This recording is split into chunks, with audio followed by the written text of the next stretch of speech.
The Class A championship under the lights between Abbeville and Cross as the weekend of champions rolls on in the Palmetto State. Next.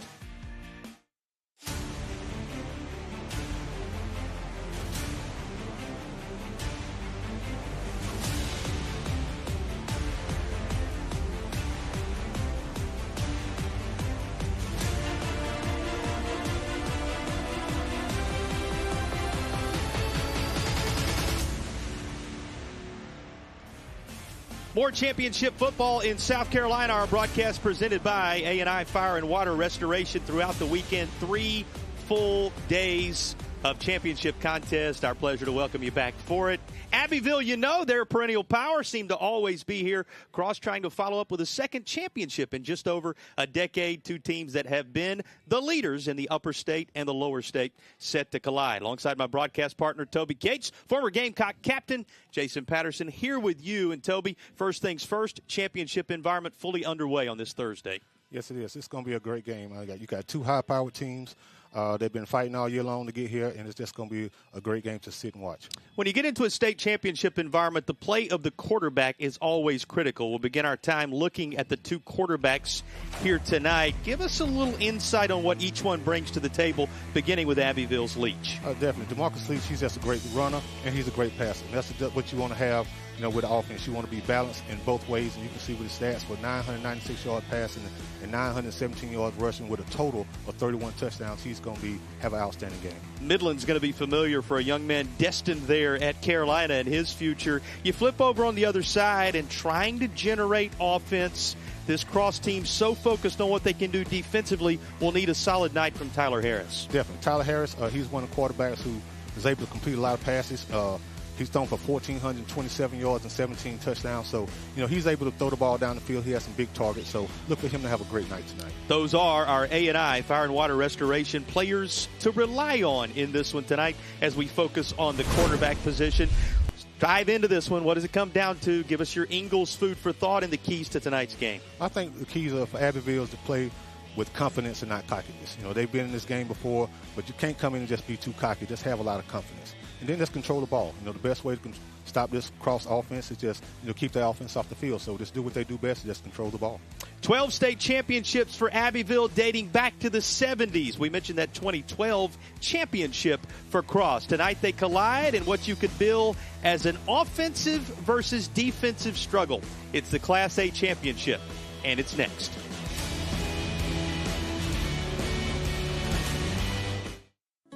When I was growing up, I was taught, if you make a promise, you keep it.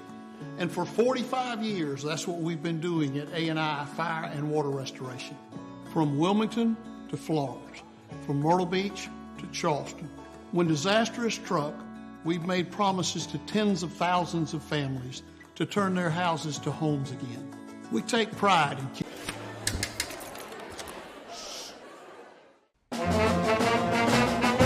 Hey, conductor, how about something new? You played this last year. Come on, get your head out of your sacks. Shh, we're trying to hear. Well, I'm sick and tired of hearing your kid play the wrong notes. Where's my kid solo? At least you can see your kid. Why is my kid stuck way in the back? The conductor only plays his favorites. My kid heard that solo! You saying I did? Yeah!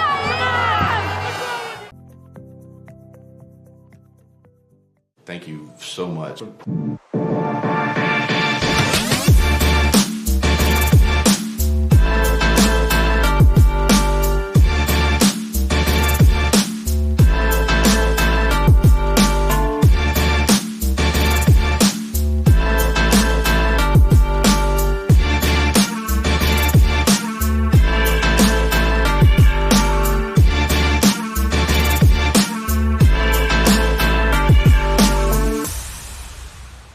Much if vaping has weakened you from the inside, because the chemicals in vapes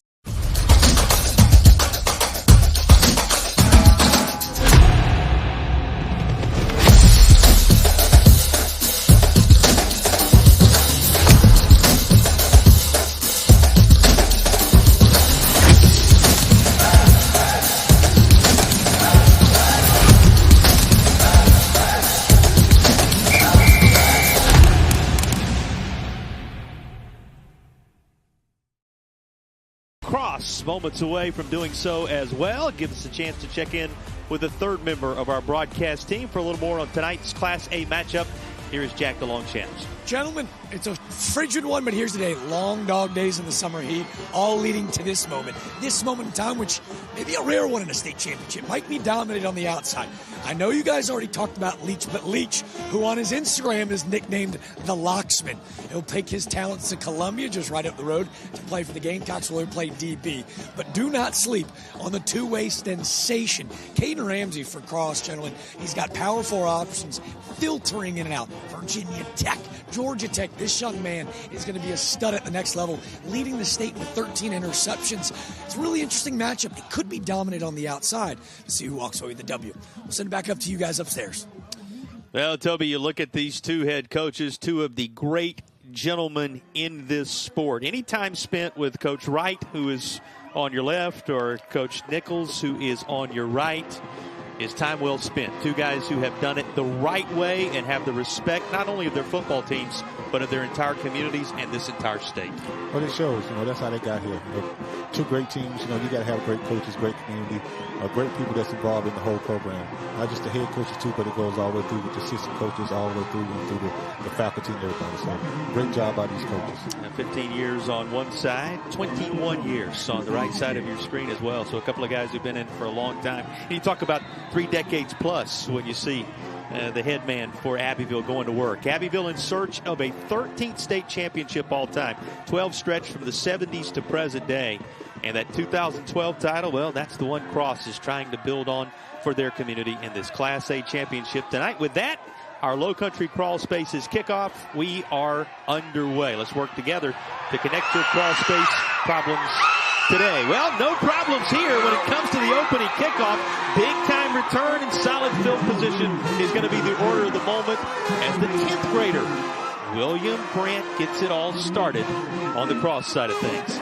It's just a great start for him, great field position, against a great team, basically coming out. So it's just a great thing, to kill the jitters, come back to, hey, we in this game and, we're here for a reason. Well, you now are introduced to the player that makes this cross offense go. Carmelo Jones, he is such a threat on so many levels. I mean, he's just an awesome player, rushing for over 1,800 yards and 31 touchdowns. He knows how to get the ball in the end zone, plus he knows how to get first downs, and that's the key for them tonight and throughout their whole season. The school's record-holding rusher will be given the football first, and he'll lunge forward for a handful. Carmelo Jones compliments Tyler Harris. We introduced the quarterbacks in the open very nicely. You heard from Jack about Caden Ramsey. I mean, that may be the trio that leads it, but these are playmakers up and down the roster. Definitely. They got Caden Ramsey. Everybody in the country is looking at him right now as far as doing things, but it's going to be up front. Khalil Levine, David Wing Hall, those guys, they're going to have to create some open alleys, for Carmelo to get some running room. Yeah, the line of scrimmage becomes critical. That's a look at our Stewart Law Office's starting lineup for Cross. First touch of the football belonging to the Trojans out of the Low Country. One moment can change your life. That's the reminder from Stewart Law Offices, and they have you covered. Check out Stewart Law Offices today. Here is a rush to the left side. This is going to be handled just about a yard shy of the marker. The Abbeville defense now trying to get off the field, or at least force a decision on a third down that's coming. Here is a Stewart Law Offices look at the Abbeville D. Abbeville has a great defense, and they're playing great all year. They don't give them many points, inside with Josh Ferguson, Collins Brown, those guys, they're going to have to stuff the middle, with the run with this dynamic running back on the other side of the ball. Abbeville's defense coming together, that's the terminology the coaching staff used about it, and that's primarily because so much of the focus for Abbeville is on its offense. But this is a defense that's going to be tested today because, as you just laid out, number of playmakers on the cross side of things, and you'll see them, Ironman football tonight, Toby, you'll see them on both sides of the ball. Yes, and that's going to be the key, how much endurance do they have, will Abbeville be able to basically run them down. Third down coming, first decisive moment of this contest, and it goes into the hands, as you might expect, of the back, who lunges forward. And with Carmelo Jones doing what he does best, the chains do move, and a fresh set of Will Lou Gray downs available to Cross. Here's a look at the third down conversion. It's basically just a trap, he just follows his blocking, lower his shoulder pads, and just run hard. That's what he does. He's been doing it all year long. The word they used is heart in talking about Carmelo Jones. Said he plays with heart. Mentioned he's the record holder in high school in terms of yards. You said it, 1,800 touchdowns, 30-plus to his credit. But they discuss how much he cares about the rest of this team and will put this team on his back when they need it most. He certainly did for the early third down conversion. 1st and 10 from right on the 20. And it stays in the interior between the hashes. Good for a few as they keep it on the ground. Looking right into the heart of Collins, Brown and company, trying to slow this cross offensive push as it has worked its way into the Doctor's Implants red zone. Doctor's Implants impairing people through full mouth dental implants, and they will be the sponsors of our red zone opportunities throughout the South Carolina High School League State Championships this weekend. First red zone look in the Class A title game. What all's on the table for Cross here, playbook-wise? It's just they keep doing what they're doing. All they want to do is keep making deposits. You know what I'm saying? Keep moving forward, getting 3 and 4 yards and 5 yards on first down. As long as they keep doing that, and this young guy just keep making plays and breaking tackles, and he's able to basically get into the end zone. Every now and again, you'll break one of these. There is Carmelo Jones, reminding you what a talent he is on the ground. Carmelo Jones, the leading rusher for Cross, has the first impact moment for the Trojans.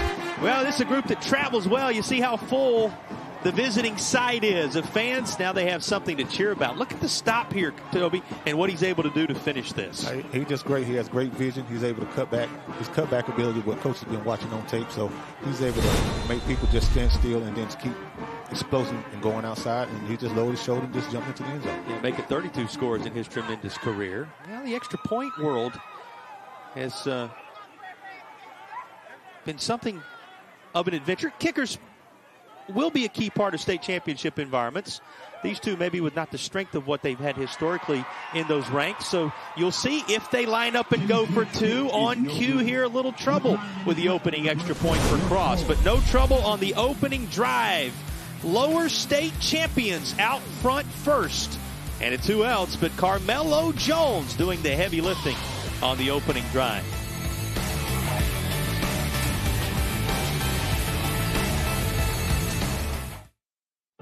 There was a time when a person's word was enough. A time when a handshake meant something. And the innocence of youth. Is there anything any better?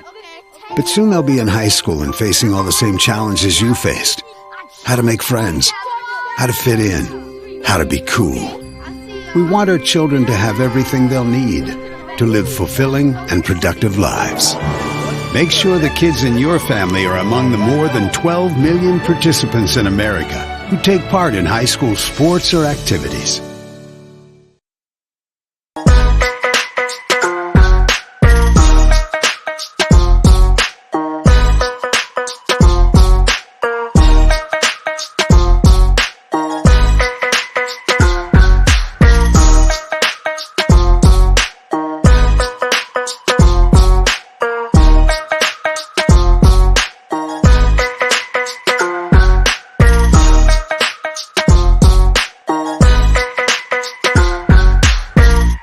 To get it started for the Cross Trojans, you mentioned both of these communities built on football, support these athletic programs beyond words, beyond what words can even describe.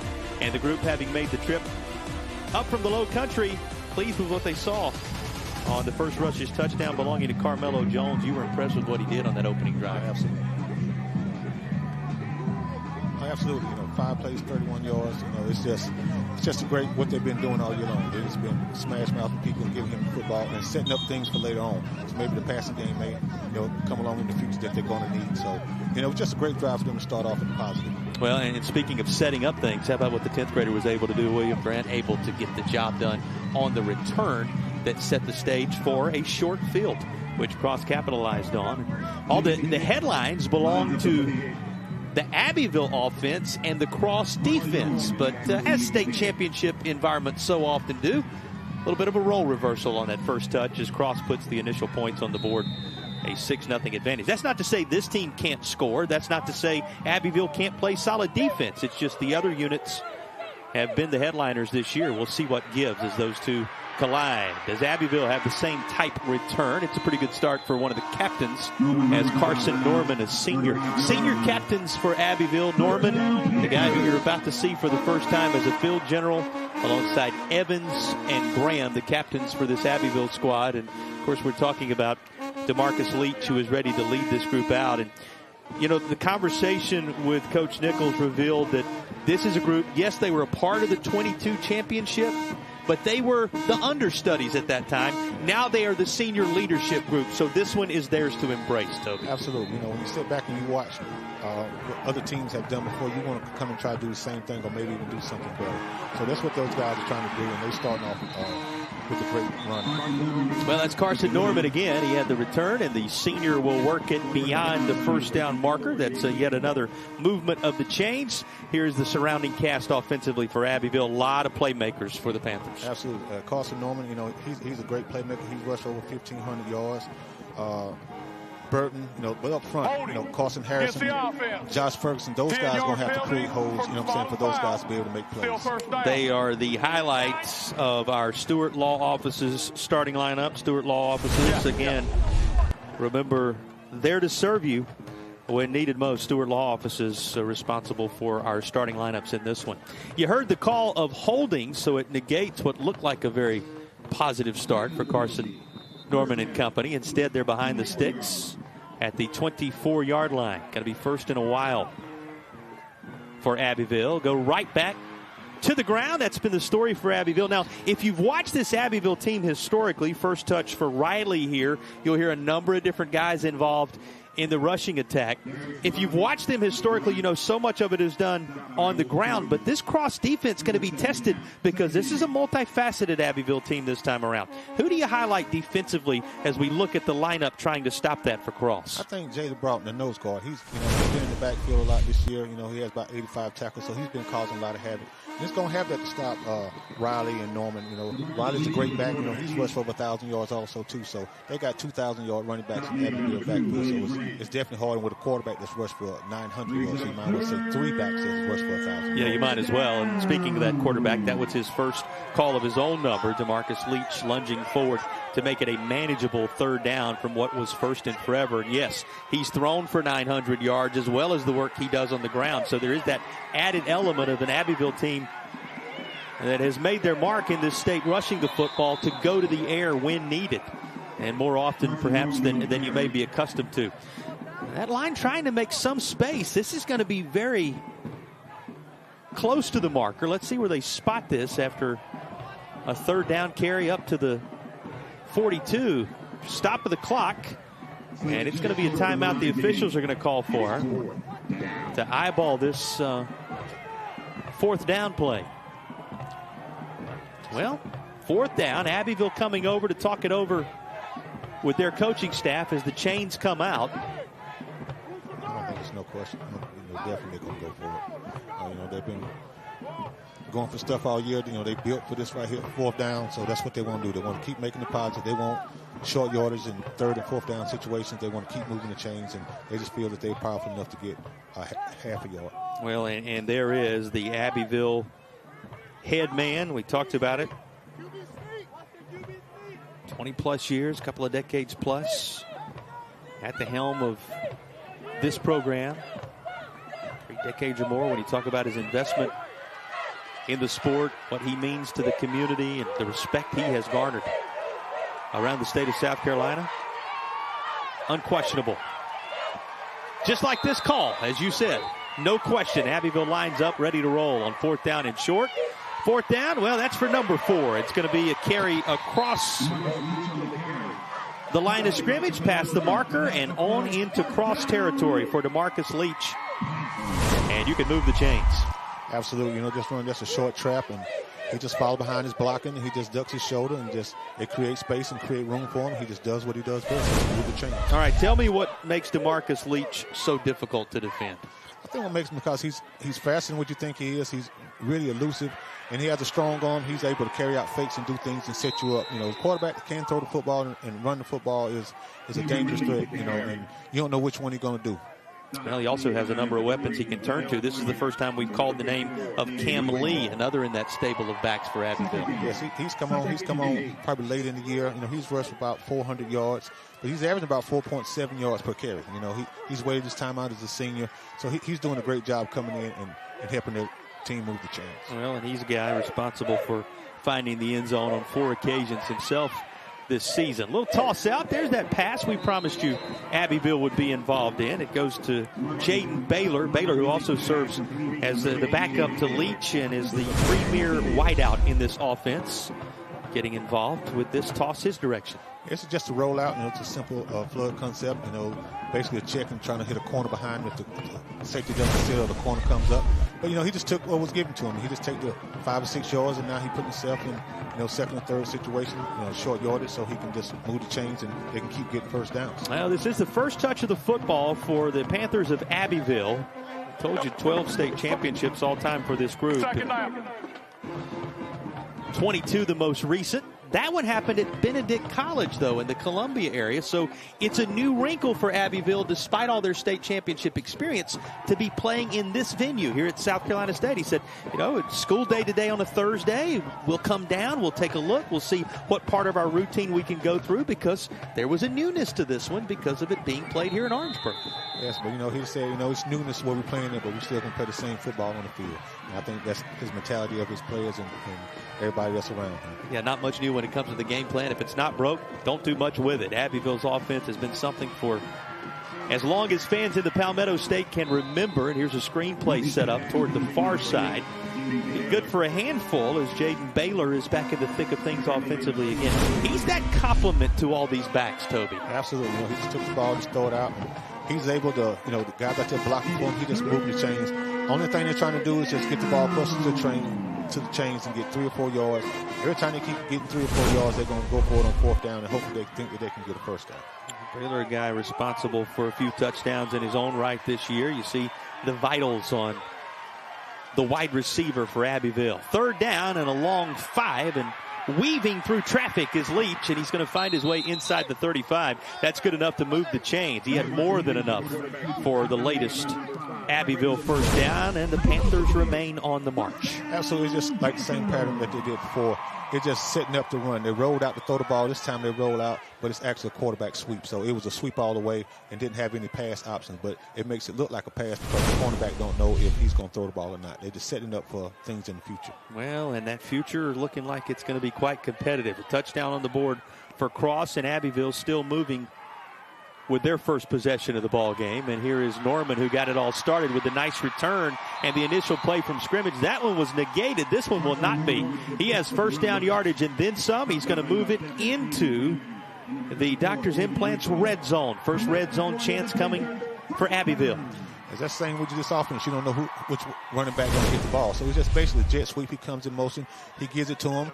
Quarterback can also running off this, but he just hands it to him. He has blocking out in front, and he just does what he does best, is get positive yards. Carson Norman, one of the senior leaders, and after Norman's run, here is Riley, and Riley's going to keep winding until he finds pay dirt. A rushes touchdown for Riley, and just like that, Abbeville answers the early score from Cross. That's what they do. They set you up one way with faking the sweep, then they come back. They ran a GT with the guard and the tackle pull backside, and they just made a block, and what he does, he just carries people into the end zone. There is Riley, twisting and winding forward until he receives the congratulations of his teammates as the junior finds the end zone. A Rush's touchdown. Well, a couple of those already, reminding you that you can visit one of Rush's 8 locations in the Midlands when you're working your way down and back from the state championship environment. Fabulous food, fast. That's a story from Rush's. And that is a fabulous drive to open things for Abbeville. The extra point on the backside is true, which gives the 12-time champs a 1-point lead thanks to the rushing efforts of Riley and company.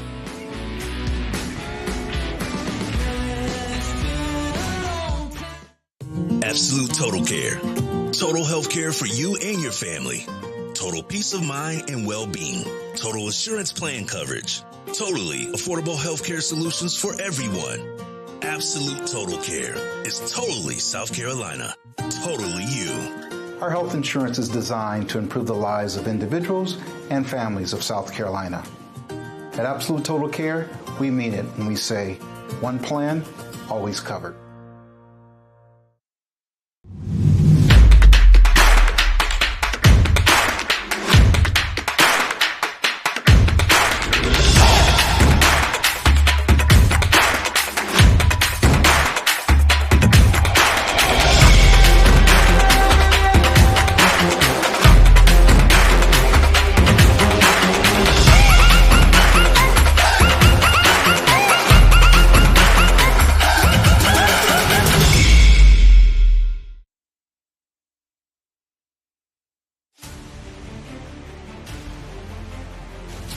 Well, one touch for each team, one touchdown for each team. The difference, Abbeville's extra point and a 7-6 contest here in the first. Already some highlights to gather up for you as a part of our halftime show. You want to stay tuned for the Coastal Wound Care halftime report.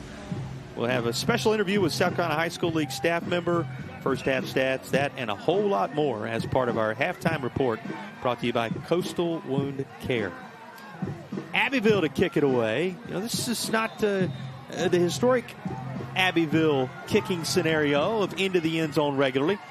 Coach said, we've been in a scenario where we have used some different approaches to try to work it back there. But kicking games for these two teams, that's an area in the high school game. Good coverage here is going to mean a return to the 27-28, and that's about all. That's an area that always seems to be an X factor in a state championship, Toby. And both these teams know that, and it's already shown itself here with 1 point separation between these two. That could be an area you have to really keep an eye on tonight. Yes, it is. When you're working on offense and defense and you don't have much time to practice, special teams has to be a point of emphasis. It just don't get enough emphasis. But it's definitely a key in every ball game. Special teams definitely can win and lose ball games. Well, and it certainly set up these drives nicely. This one goes for 68 yards on 10 plays with Riley capping it off. That is your Palmetto Pride scoring summary on the first touchdown for Abbeville. Second touch of the football for the Trojans of Cross, and a little pass going to be slung out near side. That was in the direction of Lavelle Joyner, but it is incomplete. Now, Joyner's a guy they just targeted. They're wearing jersey number 3 that they'll move him outside. They'll use him in the slot, as you saw. He's a guy they want to get as many touches as possible because he's kind of that, what do we often say, Swiss Army knife on this side of things. Absolutely. And, it was a great play call. On first down, they backed off of him. The pass wasn't complete, but I like the idea of throwing the ball on first downs, and getting positive yards, but it just wasn't complete, but I can see him coming back to it. Talk about the extra he gives, the toughness he shows. He's a guy you want to watch out for. Preston Fuller in motion to begin things. They give it to Jones, and he's headed the wrong direction for Cross. The pursuit of that Abbeville front defensively making the difference.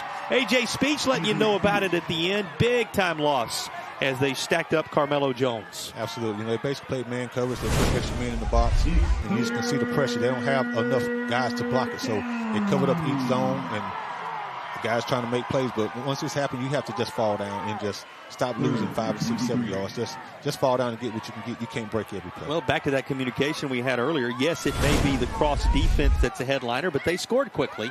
It may be the Abbeville offense that's the headliner, but they just reminded you there can be some defensive moments for sure with this talented group of Speech and Triggers and Evans and Patterson up front who will try to get pressure throughout the night for Abbeville. They set up a third down and a country mile here. The 38-yard line what's needed, and before any snap occurs at the 4:04 mark, we get a timeout as the Trojans want to talk it over. A lot of real estate to cover here for Cross, Toby. Absolutely, and the main thing is don't do anything that's going to cost your team.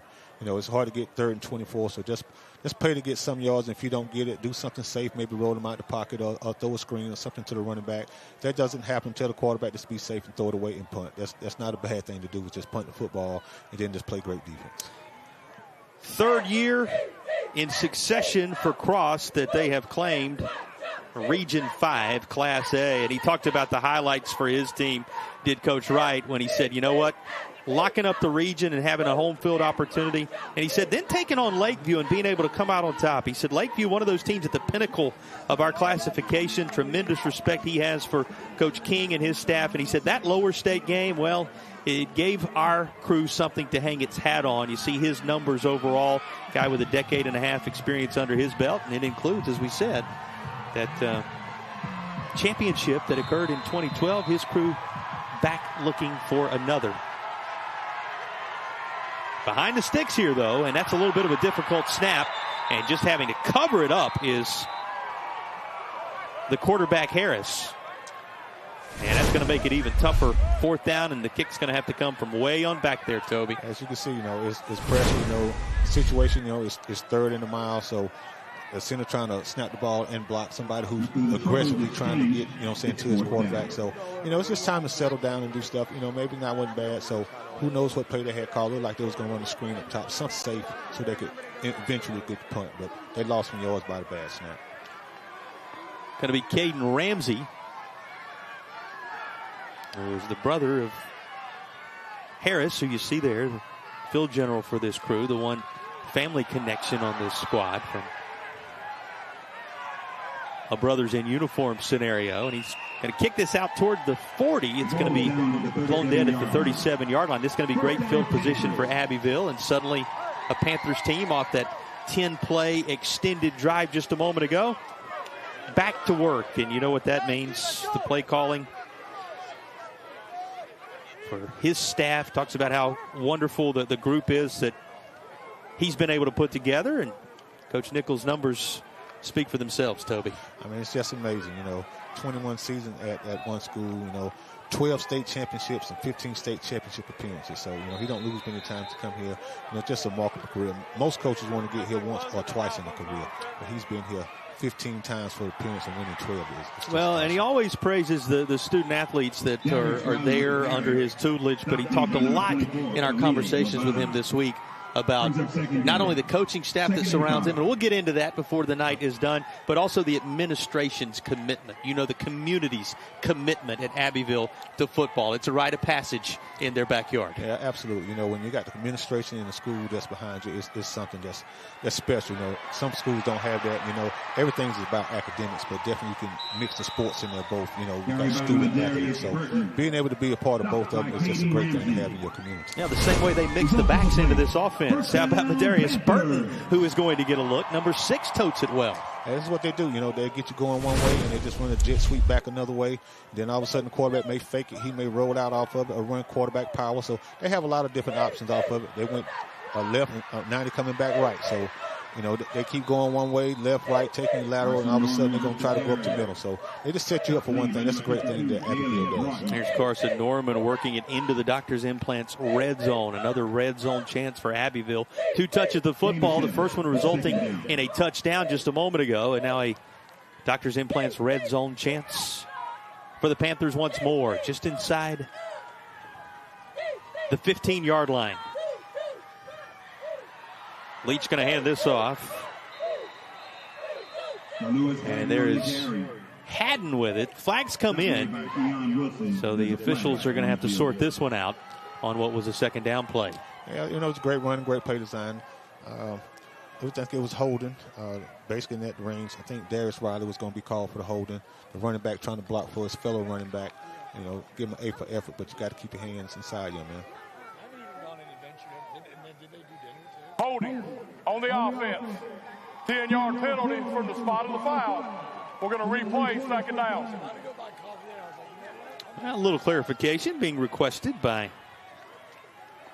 Coach Nichols. His team now backed up by 10. Under 2 minutes to play in this opening period with a couple of teams that have run it as effectively as this first quarter indicates. The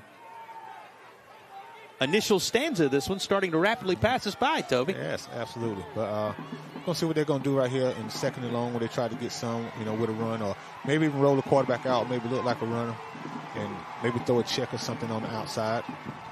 What will the A-Bone offense dial up here? Going to be a rush near side.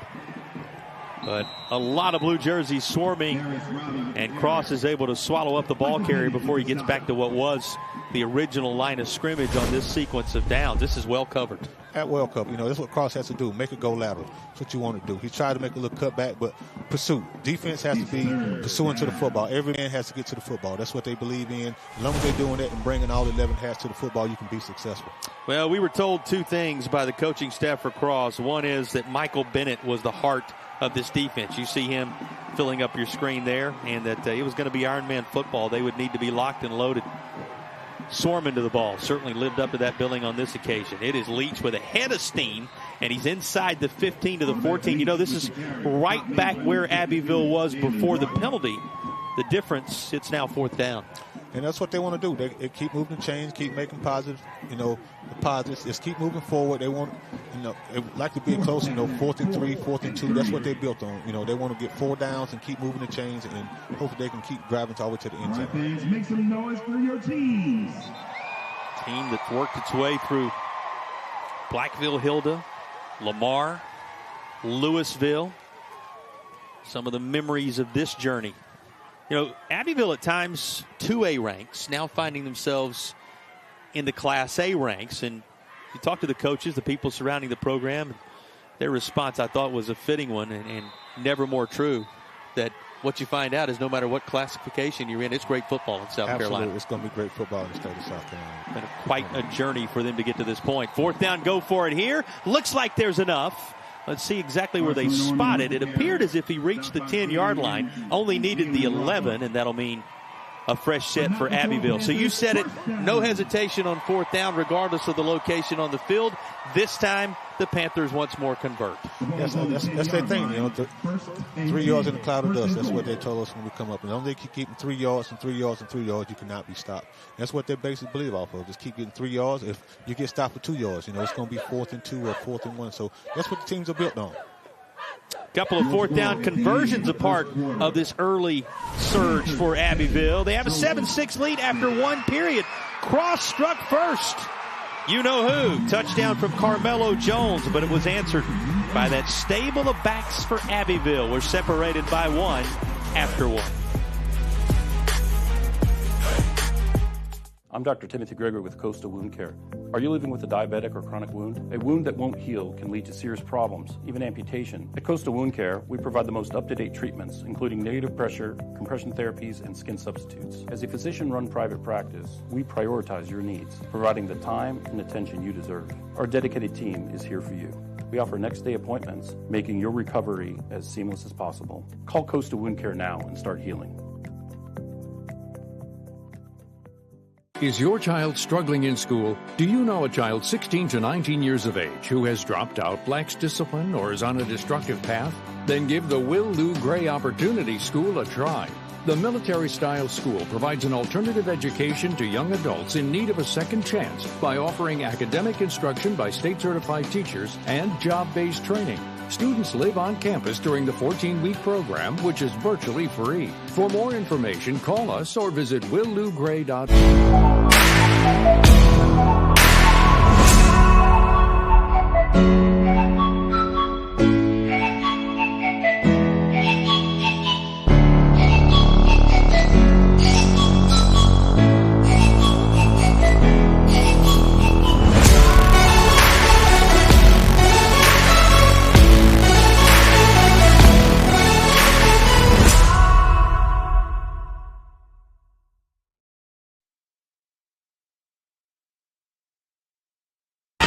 What rhymes with great? Participate. Where does greatness start? Here, in the classroom.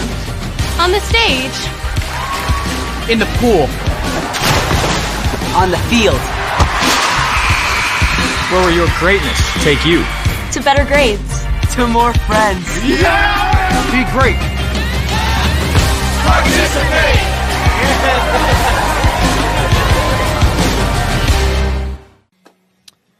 South Carolina's Tobacco Quit line reminding you to boost your body's defenses against cold, flu season, COVID-19. You can get free quick support from the South Carolina Tobacco Quit line. It's available for people ages 13 and up, regardless of health insurance. South Carolina Tobacco Quit line support can double your chance of quitting successfully. You can get free help 24/7. Call them at 1-800-QUIT-NOW or text READY to 34191. Well, you can't have a high school, we would say Friday night, but in this case a championship Thursday night without the band on display in this Class A title game. Absolutely, and especially down south, they love the band, and you at the school of the band. You know, South Carolina State has a great band, and there's other high school bands around here, but it's just great. Yeah, you certainly here at Oliver C. Dawson Stadium think a great deal about that for sure. And Abbeville back to work as we begin the second period of action. What have you seen from Abbeville so far? Obviously, schematically, they always make it tough on you, so many different looks. That's good. Like right then, they fake the ball, then they run power back. You know, inside trap, I've seen them run a GT trap. They get you going, running lateral to your right, running lateral to your left, and the quarterback fakes it, and he runs the quarterback power, or they give it to the running back with a power with a fake. So they're doing a lot of different things, you know what I'm saying, offensively to keep you, the eyes on the cannon, you know what I'm saying, just looking around, and you can't know which one has the ball. And that time it was Darius Riley. Riley, remember, rushed for the touchdown a little bit earlier, trying for another here. Quarterback power. And it's going to be Leach calling his own number. DeMarcus Leach into the end zone. A rushes touchdown for the QB. Couple of rushing scores for Abbeville already. Absolutely. We just talked about, he sent the guy in motion and he faked it to him. This time he faked it to the running back. And as you can see, he just ran quarterback power with a GT trap coming back between his guard and his tackle. And he just ran the ball hard into the end zone. A little extra on the end of that from DeMarcus Leach, but he showed you his balance as well. Congratulations from his head coach as he spends a moment with Coach Jamie Nichols after the second rushing touchdown of the half for Abbeville. The extra point true the first time around. And Abbeville trying to build its largest lead. Whistles and a flag before the extra point. And a drive that wrapped around the end of the first period, the start of the second for the Panthers. Here comes the call on that flag. Yes, now you see them come in. They're probably going to go for two now.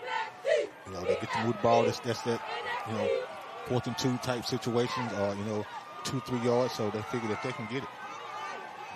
Well, this is a team already having converted on a couple of fourth downs, one on each of the scoring drives.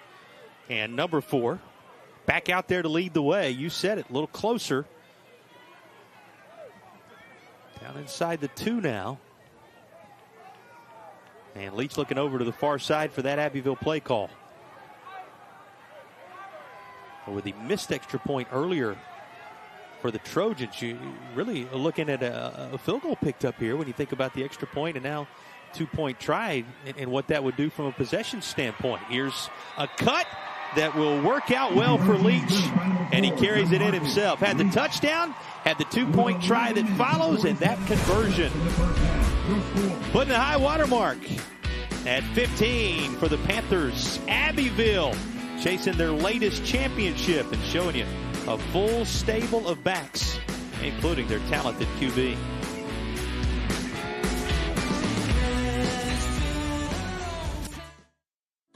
When I was growing up, I was taught, if you make a promise, you keep it.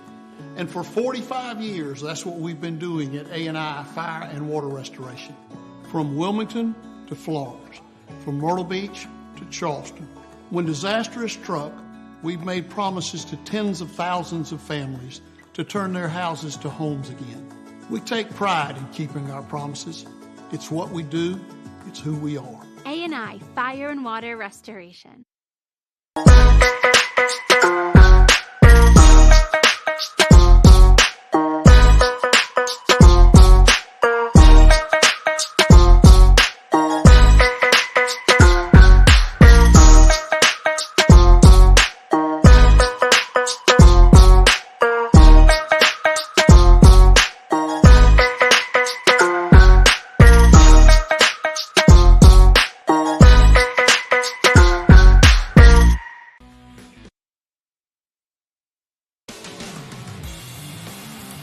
Couple of scores for Abbeville. They'll be featured as a part of the Coastal Wound Care halftime report. You'll meet a representative of the South Carolina High School League. We'll have first half highlights as referenced. A whole lot more for you.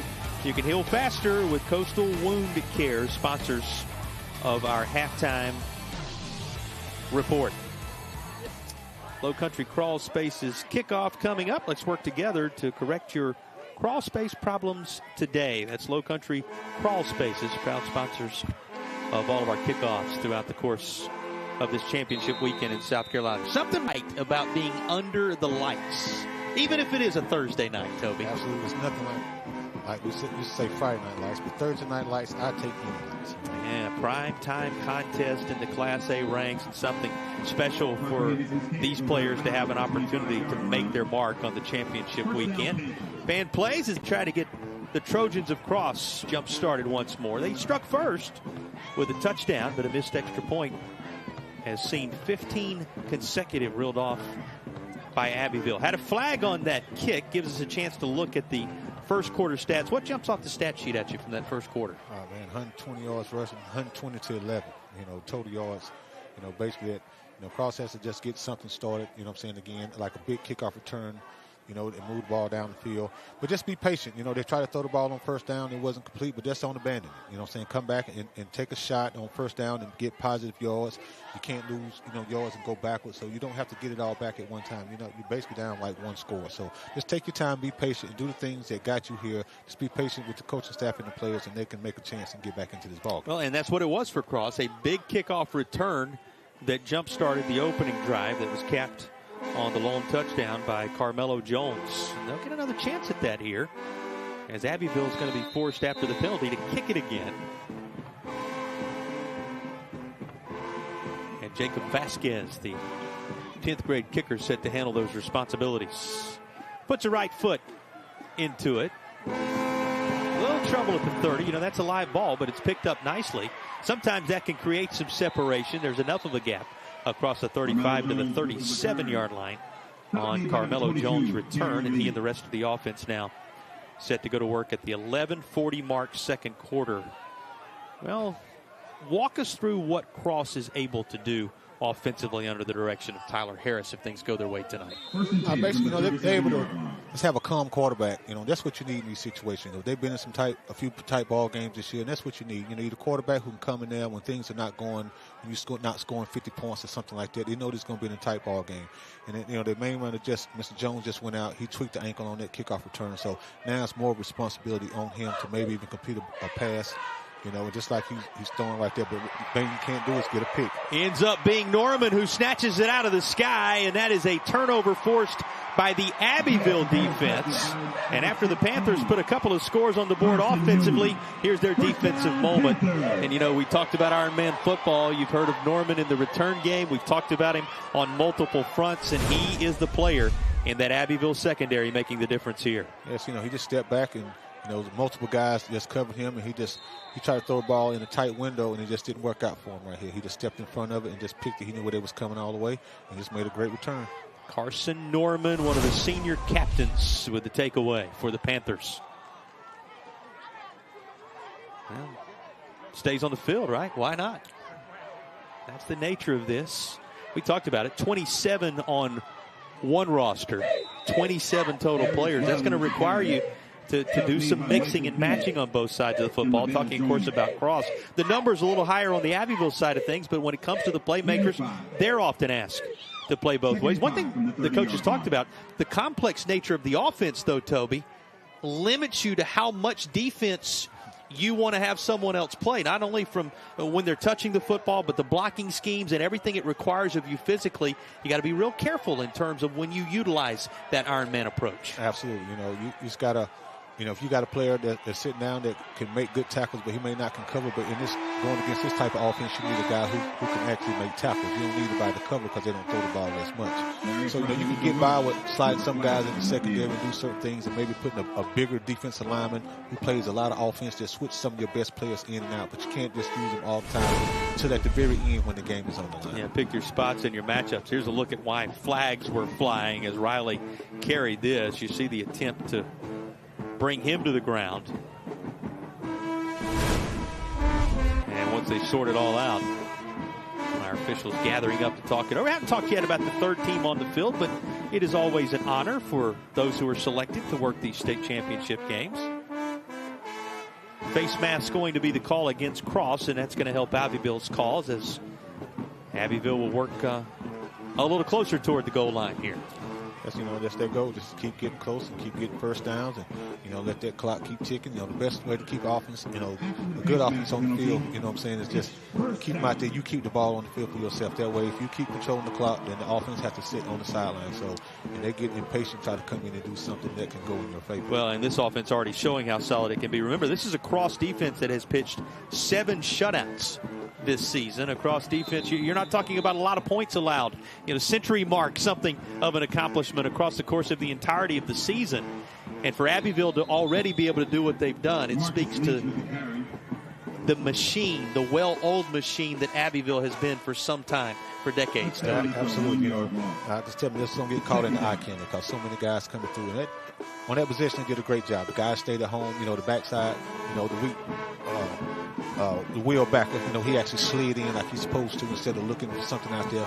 So they stopped the quarterback power. So now they try to come back and run the sweep. They just missed the tackle, and the guy just runs very hard and keep getting the first down. So, like I said, they keep running wide, then they cut it inside. So Abbeville has a great plan to keep you going one way, cutting it up another way. So, like I said, you have to be very disciplined if you cross it. Don't watch this eye candy with looking in the backfield. Well, this has been a disciplined, a physical, a very well-coached schematically defense this year. We talked about it. Less than 100 points, 7 shutouts, but Abbeville having their way right now as we cross over from the first to the early stages of the second period. And down on the doorstep one more time, still keeping those wheels churning. Norman going to keep flying until he hears the whistle. And maybe a little behind that as well. That's right, absolutely. He's a two-way, he's a Charles Woodson of a such, He's a new Travis Hunter, playing offense and defense. So, you just got to, respect those guys, who run the ball hard and play offense and defense. If you play hard defense, it's great that you can get him the ball and let him score, try to do some things on offense. He's just going to take the ball in. You saw his numbers, didn't factor in the kick return, and you can add to it this Rush's touchdown. There is a Carson Norman TD to go along with Riley's and Leach's from earlier. And 3 scores are up on the board for Abbeville in this first half. Yeah, I think it's just awesome. The guy had a turnover, come back to help your team, and now you just give him the ball. It's basically on a jet sweep, with a bigger blocker that you put in the backfield, give him an H-back style like that, and he just takes the ball, he just run behind his blocker, and just cuts it up. So I think it's remarkable that you got the turnover and you actually got to pay dirt for a touchdown too in the same drive. So. Yeah, 16 having served to ignite things, this time with a Rush's TD. And a 2-point conversion worked out well from closer proximity last time. They'll try it again from the normal spot. And how about the adjustment made by DeMarcus Leach as he carries it in for 2 more? I mean, that was... So Crosses did a great job, stopping the play, but you just can't stop anybody who's just an athlete. Athletes abound for this Abbeville squad, and the lead grows for the perennial power Panthers.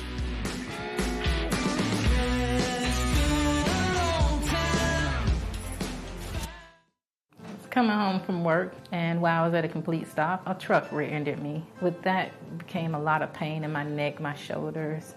My husband thought that maybe we can just handle this on our own, not knowing a year later I would actually need the surgery on my neck. But when I came to Stuart, and he was like, I'll take care of everything. It didn't feel like you were actually going through a lawsuit. I don't know how to describe it. It's just like, it's a feeling that, you don't have to worry about anything. That's why I would recommend someone to them. He's going to take it himself for a championship. A double play wins it from Frazier. Turn it to the end zone. What a catch. McKay's on touchdown. Into the layup goes at the buzzer. Volusia wins it. The championship.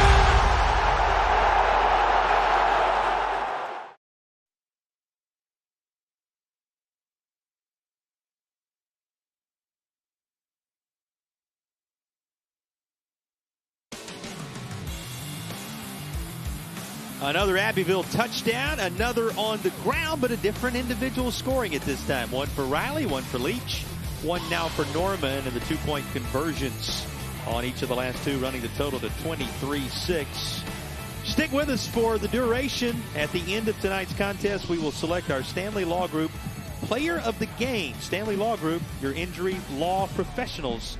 Visit StanleyLawGroup.com today, sponsors of our player of the game. Going to be hard when you look across this Abbeville roster to pick a player, Toby, because so many have already contributed for the Panthers. Absolutely. They've done it all year. That's why you got 3,000-yard rushes, multiple touchdowns. Guys just moved the chains and had big games throughout the year. So, yeah, it's definitely hard when you just got, a lot of players on a great team. Coach Jamie Nichols told us it's been somewhat of an up-and-down season, he said. Well, it is trending upward now, certainly in the state championship environment.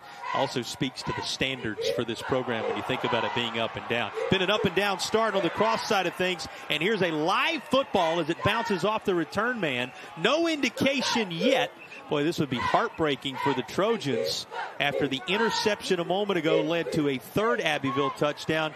That was near disaster once more, but they can exhale those from the low country because possession is maintained for now. Here's a look at what his team did on that last drive. 6 plays, 35 yards following the INT.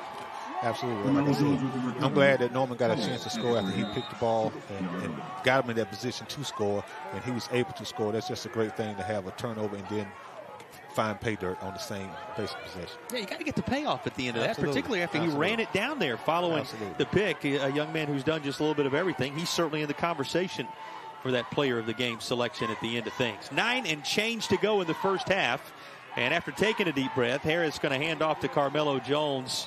This the type of moment you begin to see the hills start to become tough to climb, Toby, where you have to rely on your playmakers and put it on the back of a guy like Carmelo Jones. Absolutely. Mr. Jones, on the last series, he went out, off the kickoff because he hurt his ankle. So I think he probably went over there and got it taped up. He just need just a few reps to take off. But now I think he's back, and his heart said, hey, I done brought this team this far, and I'm going to carry this team. The holder of the school record for rushing yards and touchdowns on this cross squad right back out there. And he gets a handful on first down, the type of first down gain you'll take all night long. Little motion coming near side before the snap to Harris. And he's going to sling this to Ramsey. How about that brotherly love and connection this time around? First down and then some as Cross shows signs of life offensively. It's just great. Once you get that run game start going, play action, to Jones and just hitting Ramsey up. He's a big target, big 6'5" guy. So you see the play action, then he just laid the ball out there and just for him to go get it. And he just made a great catch. And what for a trip, he might have could have scored. So, like I say, they just one play away. They just keep doing their game plan and stuff they've been doing all year, and they can get back in this ball game. Boy, both his length and ability showing you why he's a D1 prospect, right? Absolutely. ACC looks the likes of Blacksburg and Atlanta, a couple of the potential locations for a guy with 8 touchdowns and 670-plus yards across the course of the year. He's a guy, Toby, that creates so many other things because he forces coaches like the one on the right side of your screen to double team and open up things for the guy on the left side of your screen. Absolutely. And then they go trips one way, so you got at least 3 over on one side, so you can play that game with them. You can, you can take your pick, but it opens up that box. And that's what you're looking for as a coach. You want to make that box be as small as you can with less men that you can get in that box. So they go on trips to the wide side of the field. They're moving defenders out of the box. And, with the running back like Jones, he can make one guy miss, and then it's off to the races. We talked coming into this how these coaches and their staffs, and boy, do they praise their tremendous staffs. We're going to have to scheme it when the Abbeville offense was on the field against that vaunted Cross defense. But this has really been the mixture right here so far. It's when Cross has had the football and what Abbeville has been able to do to either force turnovers, come away with stops. This time around, Cross, though, owning the moment as they push deeper into Panthers territory. Absolutely. I think, like throwing the ball, or at least showing potential that you will throw the ball, creates problems, with the team and getting positive yards on first down. So it just helps. Sitting down in the heart of it on the right side hash after securing the catch is Lavelle Joyner, one of the seniors, listed as both a wide receiver and a DB on the squad. He's one of the captains. We talked about captain leadership on the Abbeville side of things earlier. It was Joyner, Fuller,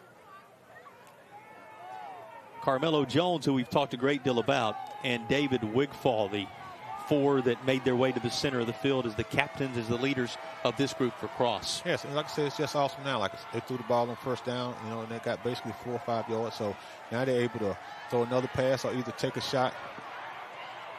This one, though, going to be picked off. There was that double team that Ramsey draws, and the double team wins the moment. Guess who's back there to snatch it out of the sky? Down the near sideline goes DeMarcus Leach. The Abbeville quarterback turned defensive back, flips the field for the crew from the upstate. Absolutely. These type of games, especially last game of the season, you got to put your best players on the field. There's some young guys recruited to go to the University of South Carolina to play defensive back, and he shows some of the skill sets that he has and why Beamer has recruited him. Just when it looked like things were starting to go well for Cross, you saw Norman, who's been in the middle of everything thus far tonight for Abbeville, in the thick of the coverage. And all the hand fighting going on created enough space for Leach to snatch it out of the sky, and the rest was history. And he will not depart. He may trot over there for a moment and gather instructions, but personally the beneficiary of this field position as he leads his offensive unit. He now gets a defensive look. Well, you got to give him a breather right now, right? Yeah, absolutely. So they gave him a breather. They put him in, so hey, we still can do what we're going to do. So they send a guy in motion and quarterback sweep or jet sweep with him. And if it don't work out on this drive, I'm pretty sure he'll be coming back in. Well, and that was Jaden Baylor. You remember we talked about him when he was targeted by DeMarcus Leach a little bit earlier, that he spends some time at the quarterback position as well. And Jaden Baylor going to at least give a chance to catch some wind to DeMarcus Leach, who flipped the field for his offense, the usual field general of Abbeville, setting the stage for this. And, they all are going both ways at one time or another. There's Carmelo Jones, who's handling things defensively for Cross. Absolutely. Like I say, you got to have your best players on the field. He did a great job of staying at home and just taking it on and just hopefully put them in some third situation. But Abbeville is able to come back and just run the ball basically on second down and get all those yards back. So, Cross teams like they're a little tired right now, so they're going to have to suck it up. This game can get out of hand. Yeah, this is the time that defense has to tighten up a bit. And Riley dragging a host of blue jerseys with him. You see the give to Riley from Baylor. And Riley has been quite a spark plug already for Abbeville. Absolutely. They just ran, some weak side power. He just followed the back up there, but he just made a nice cut back to the outside, then cut back to the inside. So Riley just has great vision. When you got a back that has great vision, and plus they got great pulls coming up on your backers and hitting them square in the mouth. So it's just, it's just a different type of game when you play in this Abbeville unit, because they're going to come at you 100% and they're just pushing forward for a touchdown. Still coming at you, and here's another Rush's touchdown for Abbeville, and this one is going to belong to Haddon. Haddon, another of those seniors. St. Louis Haddon adding his name to the group with rushing touchdowns already in the state championship environment. And look at the blocks up front and the space created, whoever the back might be. Absolutely. They've done the same thing back-to-back plays. They ran power to the left, they come back and run power to the right. So, they're just pulling guards to the left and pulling guards to your right. They're just taking their turns, and their backs just falling behind them with major holds. Josh Ferguson, big 56 up there. You think about Caden Harrison, Will New, who we talk about at the center position. Cam Jones and Cooper Hansen, that group up front, making room for guys like this.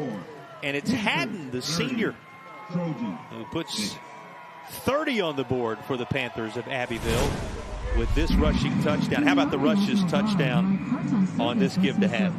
Like I said, it's just great. He's a senior, got to score, basically in a state championship game. It's just awesome when you can get seniors involved, you get other players involved.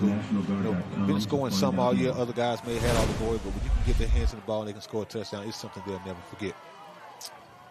Just 3 plays, all that was needed. Somewhat fitting that 16 is the yardage there. 16, Norman was one of the players on the coverage. And, of course, Leach, who had the INT and brought it nearly the length of the field, the other that set up the 3-play scoring drive. Back-to-back turnovers that have turned into touchdowns with a couple of picks for Abbeville. Really creating some separation now as we have our latest low country kickoff. So, teams that turn the ball over normally don't win a football game, so it's going to be hard for them to come back because they keep putting themselves in bad positions. But this game's still not over, They can still score a bunch of points. If they take their time, they just can't make big mistakes anymore. They can't shoot themselves in the foot, as people would say. A lot of football left, and that was a low country crawl spaces kickoff. Let's work together to correct your crawl space problems today. That's Low Country Crawl Spaces, sponsors of our kickoffs throughout the state championship weekend. Tyler Harris, you see those Coastal Carolina logos on the back of the helmet. You think about what the future looks like for so many of these players, how bright it is, what a difference they will make beyond the prep stages of their careers. And we tell you story after story about those who are going to represent these communities for weekends to come around the state of South Carolina and beyond. He locks in now on this drive, a key one for Cross at the 37-yard line.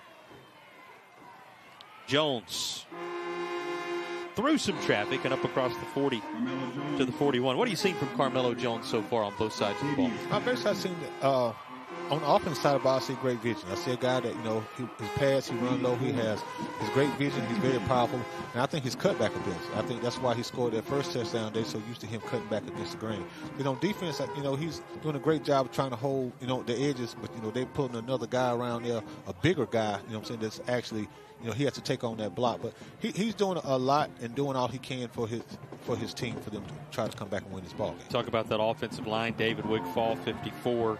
Dakari President, 55. Oren Schultz, you in there this year at center, 75. Michael Bennett, who plays both ways, fills up some space, 51. And Jalen Broughton, who they are very high on, 52. That group trying to make some space and create some real estate for Carmelo Jones and company. Here's the call on that penalty. Game gets the offense. The 5-yard penalty. It's still second down. Yeah, you think about a new center put in there, Toby, like Oren Schultz this year. Talk about what a phenomenal player he has been. To get a look at President there, one of the comrades on the line for Schultz, and he's gone up against some of the toughest noses, dealing with speech tonight and others along the way in this playoff run. Has come in and played nicely to try to anchor this offensive line. Running from the outside this time and trying to find some space is Jones, but the speed of Abbeville is enough to limit it to just a few yards, and going to be a third down and about 7 coming. That's just hard. You get the ball, they're just trying to cut up. You want to get forward, but you see Abbeville has players, they're playing, they got responsibility. And as long as they keep going, you lateral, it's hard to outrun his defense. Thomas Ferguson able to get a hand on the ball carrier, as Carmelo Jones has put together these numbers through nearly one half of action. Remember, 1,800 yards, 31 rushing touchdowns. Those were the numbers coming in that everyone was focused on when you think about his outstanding career. Absolutely, but he's only one play from going the distance. That's the difference when you got a home run hitter back there. So, it's definitely not over. Just got to keep playing hard, and Linus got to keep blocking and just keep creating opportunities, for this young man and for everybody else on this team, just to have ability just to get out there and score. So they're going to have their chances. So you just got to take advantage of your chances. You can't leave anything undone. Well, timeout taken ahead of this third down play. Walk us inside the huddle right now, Toby. Basically, Cross is trying to tell their guys the same thing. It's 3 minutes and 40 seconds. We're a little bit behind the chains. All we got to do is get some positive yards. If we can get some positive yards, 4 or 5 yards, we can go for it. But if you don't get those yards, we're going to have to punt. And if you have to punt, you're going to tell the same guys who basically playing defense too. We got to get a stop before halftime. We got to stop this bleeding some way, somehow. So if they can come back, if they can keep the ball and get a first down, it'd be great. But if they don't on defense, if they can just stop this bleeding, if they go into halftime, that's a moral victory. Basically stop them before halftime, they don't score again. So you got to get some victory on one side of the ball. Well, a huge third down coming, and those who've made the trip, the 44-mile journey to the shores of Lake Moultrie, Lake Marion, looking on for this third down play call. Underneath, and an open field tackle of beauty to snuff it out on the Abbeville side of things. Handled so well by Dixon that time. Javarion Dixon able to work his way to the football. The best thing about Javarion Dixon, he's one of those guys with a 9 beside his name. When you talk about classification, a freshman making a big play, and it forces a fourth down. That's awesome. You got freshmen out here playing, making plays like that, getting all this experience. So he's going to be able to want to tell about this game and keep leading, people on for a couple of years to be like, hey, he want to get back. He want to win multiple rings. He want to be that class that win 4 straight championships. Yeah, one of the understudies on this occasion. This is going to be booted away by Ramsey. And it's going to take a big-time cross roll inside the 20 to the 16-yard line. That's where Abbeville will take over. 2:45 with which to work for the Panthers, already having built a 30-6 advantage in this opening half. Mentioned about 40 miles or so, under an hour, the journey here for Cross. A little bit of a different story for the Upper State champions out of Abbeville. 3-hour drive. They had a pep rally out at 1 today. Enjoyed a team meal together. Hopped on the road a little after 2. Made their way down into this new environment. But they have embraced it to the full. The crew having made the trip down from the upstate. Absolutely. It's been a tough day for him, but, he knew his guys were built this way. He knew they was going to have a great fan base. He knew everybody was going to come and everybody was going to be support. So it's basically like they're staying at home. So, they've been here before, man. They got great coaching staff. They got great support around them that's in the school and everything by having a pep rally, seeing these guys off on the bang and just tell them to go do their job. Well, also knowing he's got a full stable of backs. That was Burton. Call his name alongside all those. Think about the touchdowns. Nobody with multiple scores just yet. Riley has one. Leach has one. Norman has one. Haddon has one. As it has been just an entire, we've called it a couple of times, stable of backs for this Abbeville squad, all making their mark, Toby. Absolutely. When you got guys in the backfield, sometimes you put guys in, you think they're a decoy. But it's not the thing for Abbeville. If they put them in the backfield, they're able to give the ball to them. So, like I say, you don't know it's just not our candidate. They're just putting somebody back there. They're using those guys to actually score touchdowns and block and do different things. Boy, that would have been huge for Cross, trying to jump the route, and it's just out of the reach of Lavelle Joyner. Look how close this was to the first major takeaway for this team. Absolutely. Like we said, they're going to get their chance, and that's when you got to take that chance. I mean, you got to make this play. Whatever it has in you, I know it's a little bit outside of your reach, but, hey, if you can make that play right there, at least you get clock back with 2 minutes and 2 seconds, so you still in a position that you could score. Well, you saw how much Joyner wanted that. Remember, Cross had the football first in this game, so it will be Abbeville to start the third quarter. Another item to tuck away in the back of your mind. Flags came in at the start of this second down play, and it looks like Abbeville is backing up. Should be against the offense if the tea leaves are any indication. You talk about the way Abbeville plays. Thought it was a great quote from Coach Nichols in talking to us this week. He said, telltale sign of how ready we are to play and how well we're going to fare. We'll give it to you. Gets the offense. 5-yard penalty, previous spot. Replay, second down. Well, you heard with the ref's mic working for you that an illegal shift is going to back his team up just a little bit. He said the telltale sign of how things are going are the backs blocking effectively for one another in this offense. That's what it comes down to, doesn't it, Toby? Absolutely. And that's what they've been doing. They've been backs take care of each other, for his blocking, and that's what you need in the scheme. When you got the running back in the backfield, you use him as extra blocker to actually seal, and sometimes they pull him inside, sometimes a bigger blocker. So, that's what it takes. It's just commitment and love for each other. You sacrifice. It's not about me scoring a touchdown. It's about us scoring touchdowns. And you love with all the focus on the big playmakers and the big moments for this offense that when you talk to the guy engineering it, he says, I really want to know who has been selfless. Yes, absolutely. And it's a mirror image of his own character and his own approach when you think about the type of coach he has been over the years and what he means to this program. He said, I'll tell you how good we're going. The telltale sign is going to be how unselfish have they been as teammates. So far, so good to that end. Pressure here from Cross, able to dump it out, but that's just going to be back near the line of scrimmage and no more. That was well handled by the Trojans. Among others, Khalil Levine there. Take a look at the pressure, though, coming initially. Yeah, it's just great pressure by William Grant, and then, basically, a big hit. So what you're trying to do is, that's what you need to do. Play defense, sound defense, do your responsibility. Get Abbeville in third and long situations. That's what you have to do. You got the pressure, cover your gap. Stop looking at this eye candy and stuff that's going on in the backfield. Keep your eyes and do your gap and play your responsibility, and that way you can be successful. Yeah, Khalil Levine, again, one of those in the thick of it. We talked about William Grant's part of it. William Grant, the leading tackler. Grant was so much focus on running away from Carmelo Jones on the other side from time to time. Gets a number of opportunities, and boy, has he seized them as he's been among the leaders all season long. Timeout.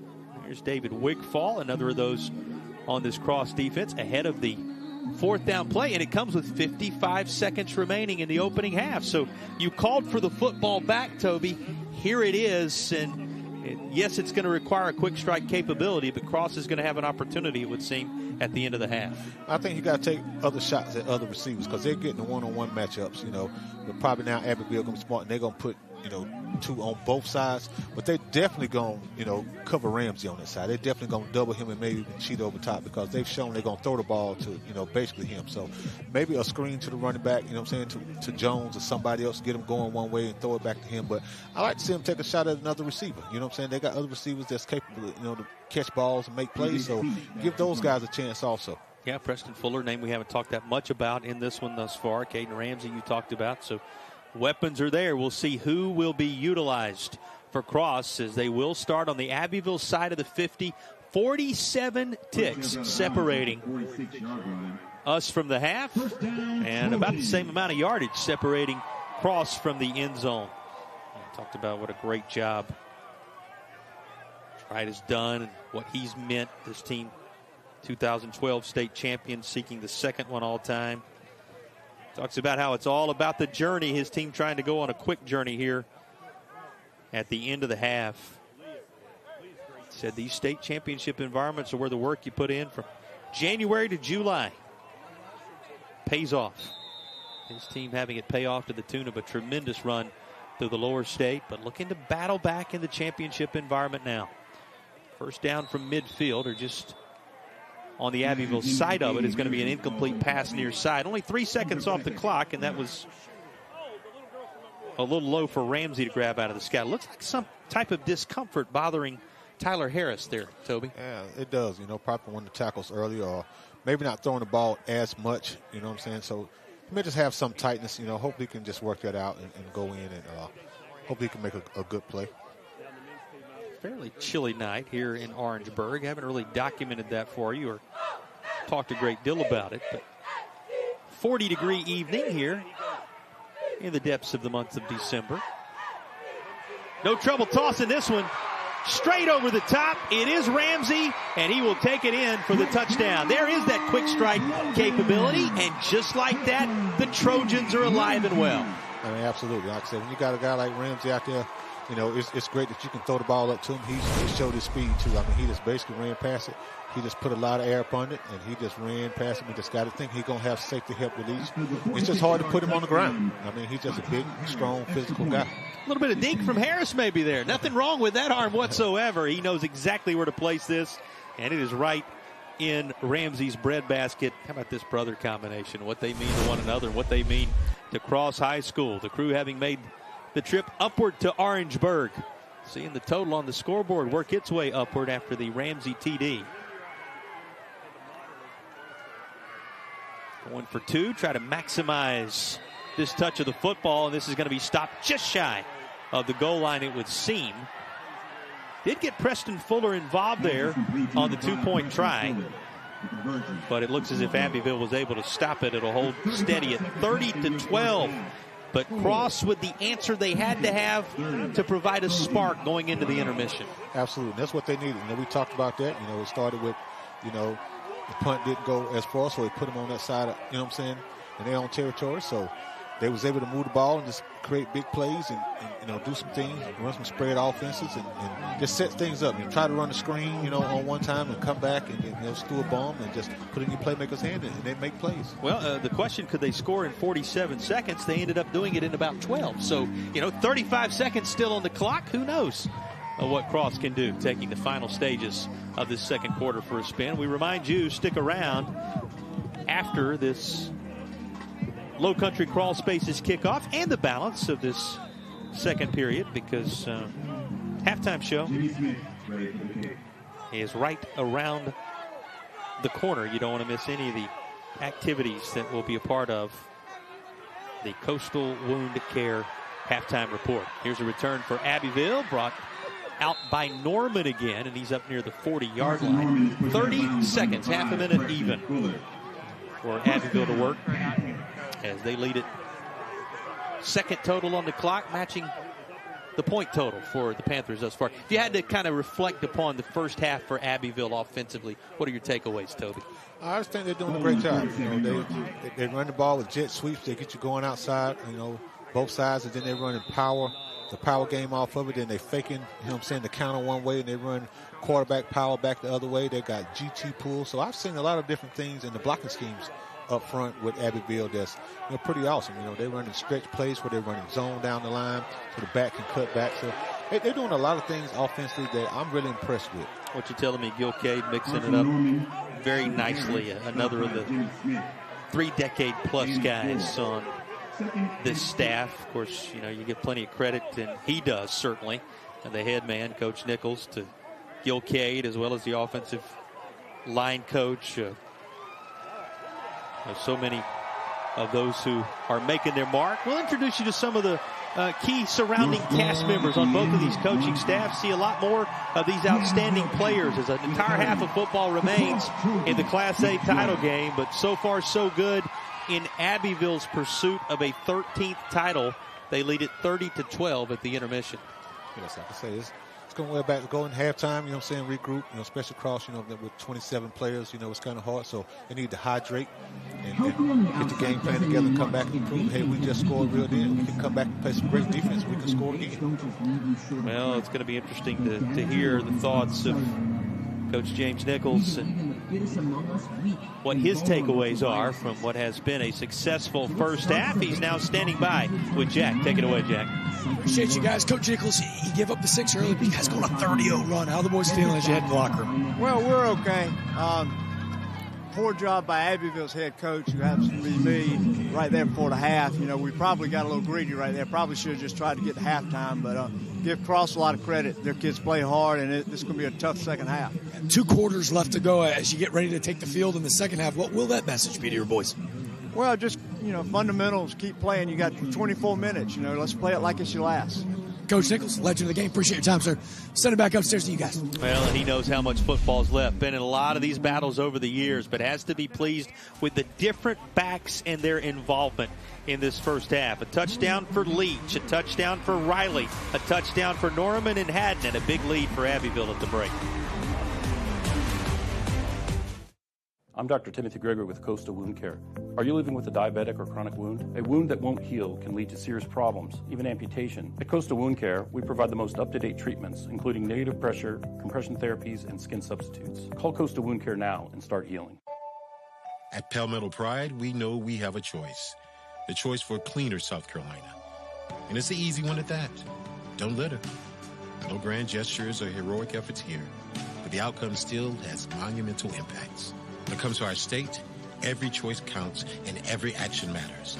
From the great outdoors to parks next door, from Main Street to your street. All it takes is a little bit of pride to keep South Carolina beautiful. Are you experiencing diabetic or chronic wounds? At Coastal Wound Care, your healing is our priority. Our physician-run private practice allows us to prescribe the most up-to-date wound therapy, offer rapid appointments, and ensure you see the same caregivers at each visit. Call Coastal Wound Care now and start healing. I just wanted to take a minute to thank you for all that you do officiating high school football. What you do matters, and what you do is important for our student athletes. Without you and what you do, it's just practice. I know you've worked hard in your preparation this offseason, and now it's game time. Go out there and call them like you see them. Embrace the grind.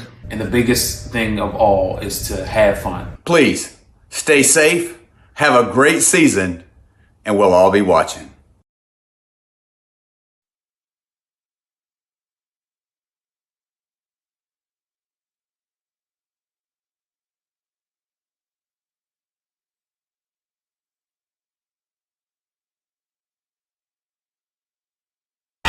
What rhymes with great? Participate. Where does greatness start?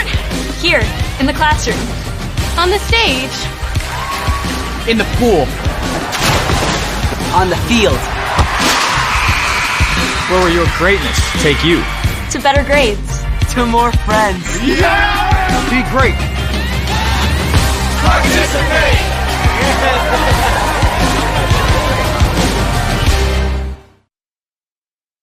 Going to college for esports feels amazing. Growing up, it's something I never thought would happen. My family never thought it would happen. And then within 2.5 years, here I am. He's actually a madman whenever it comes to playing on the sticks.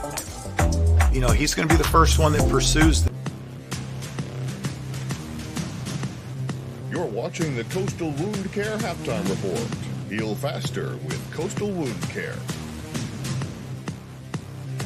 Hey everybody, I'm Nelson Weston. Thank y'all so much for tuning in to Friday Night Rivals. Joining us today is our long-standing good friend all the way from Ingalls Markets, Melissa Lovell.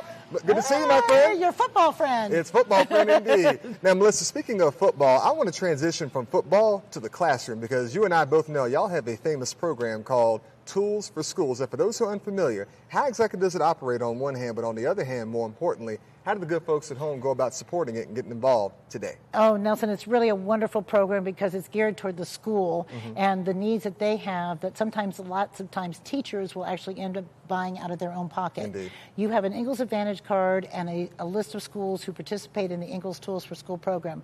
Link your card to one of those schools, and every time you shop, you're earning dollars. At the end of the year, the school can go and purchase what items they need. Oh, that sounds like an amazing and well-rounded program. Right. Now, Ingalls, y'all have provided robust support to the community for so many years now. We're talking high school athletics, college athletics, and everything in between. It does beg the fundamental question, why? Why is this so critical for y'all?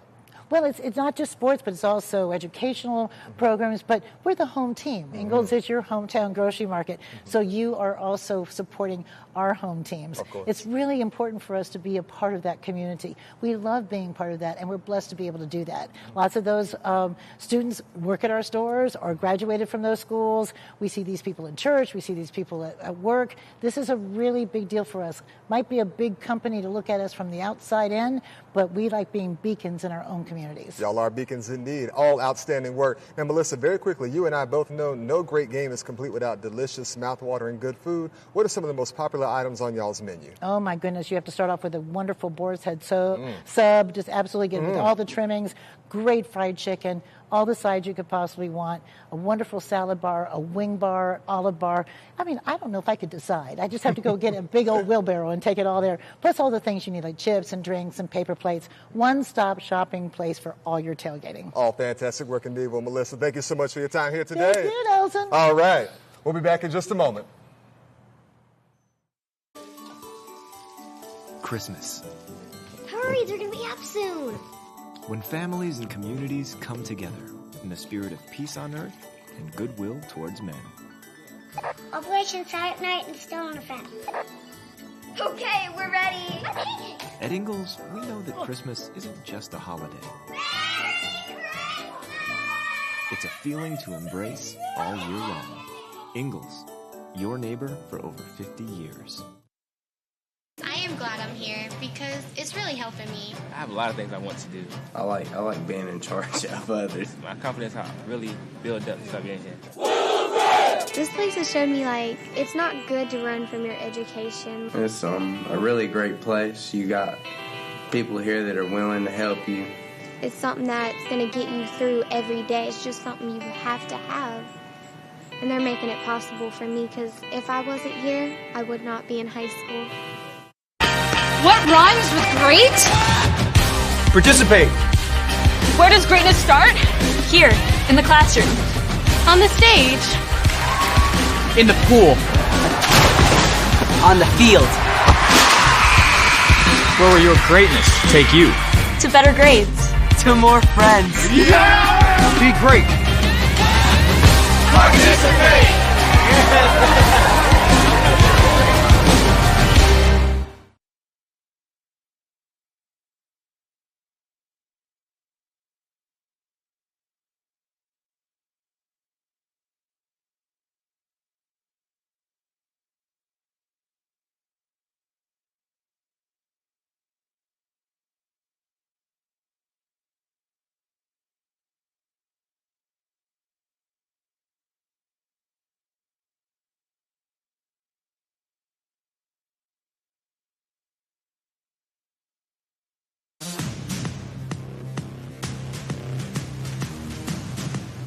You're watching the Coastal Wound Care Halftime Report. Heal faster with Coastal Wound Care. welcome you back into Oliver C. Dawson Stadium. A 30-12 lead at the half. Jack DeLongchamp joined on the sideline with Mr. Tim Kinney. Mr. Kinney, a whole lot going on for the SCHSL, but it was actually just Emergency Action Plan Week. Can you kind of explain to viewers, A, what that is and how often you use it? So Emergency Action Plan Week we do once every season. So that'd be spring, winter, fall.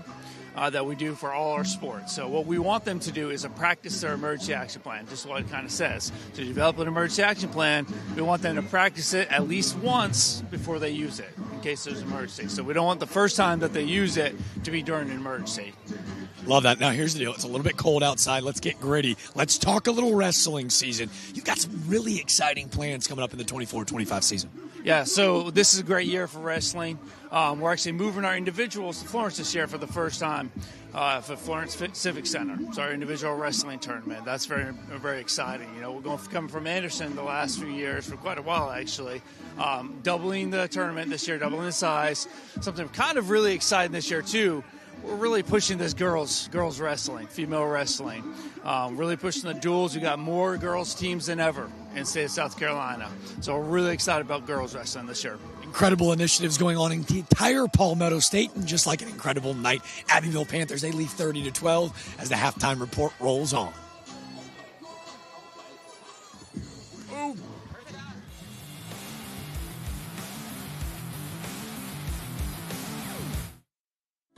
When I was growing up, I was taught, if you make a promise, you keep it. And for 45 years, that's what we've been doing at A&I Fire and Water Restoration. From Wilmington to Florence, from Myrtle Beach to Charleston.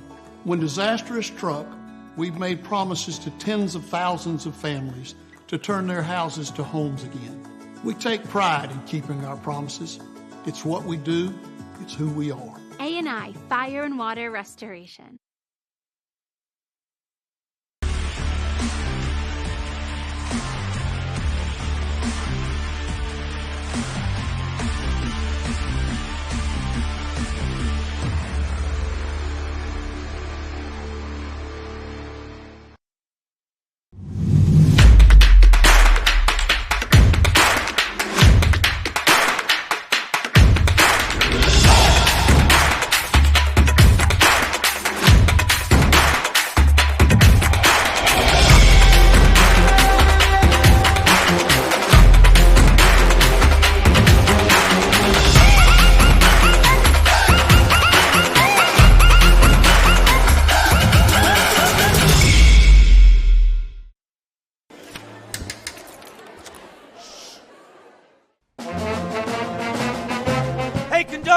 How about something new? You played this last year. Come on, get your head out of your sacks. Shh, we're trying to hear. Well, I'm sick and tired of hearing your kid play the wrong notes. Where's my kid solo? At least you can see your kid. Why is my kid stuck way in the back? The conductor only plays his favorite. My kid heard that solo. You see my kid? Yeah, come on.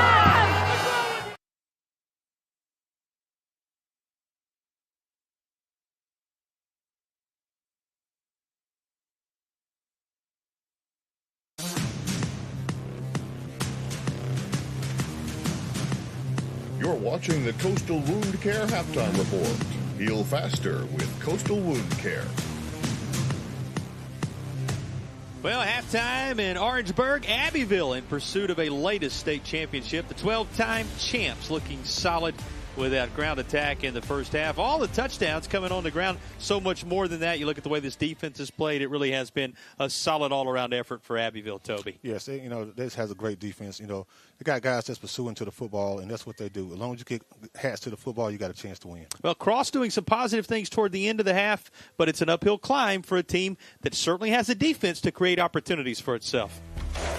Let's take a look back at some of the key moments. It was Cross striking first, and you know who getting the job done. Hey, Mr. Jones just do what he do best. He just scored touchdowns. He ends up putting his team out front 6-0, but that's when Abbeville went to work. They reeled off several unanswered. Abbeville does. They just come back, they set up one thing after the other, and all of a sudden they just score. So many different backs that were able to contribute touchdowns from Riley, from Leach, as you would expect. There's a diving TD from Norman. Just about everybody involved, including this secondary, and here was the INT for the QB. That's how good Leach is in the secondary. Hey, he's just a great. Then he come back and then just give the ball to basically Jones. He just run the ball hard and he just get over people. So, it's just a great team effort. Haddon with the latest of the touchdowns there. Here was the late toss and catch between the brothers. Harris connecting with Ramsey, and that provided a lift for a cross team trying to battle back. What do the numbers bear out for you as we look at our Jim Hudson Automotive Group halftime stats? I mean, it's just great. The biggest thing is the 2 turnovers. You can't have a bunch of turnovers and expect to win a football game. If they've done shut down Cross's rushing game, with 23 yards. But other than that, Cross is still in the football game, but, with 102 total yards. So, it's just a long game to be played in the second half to see how they come out and play.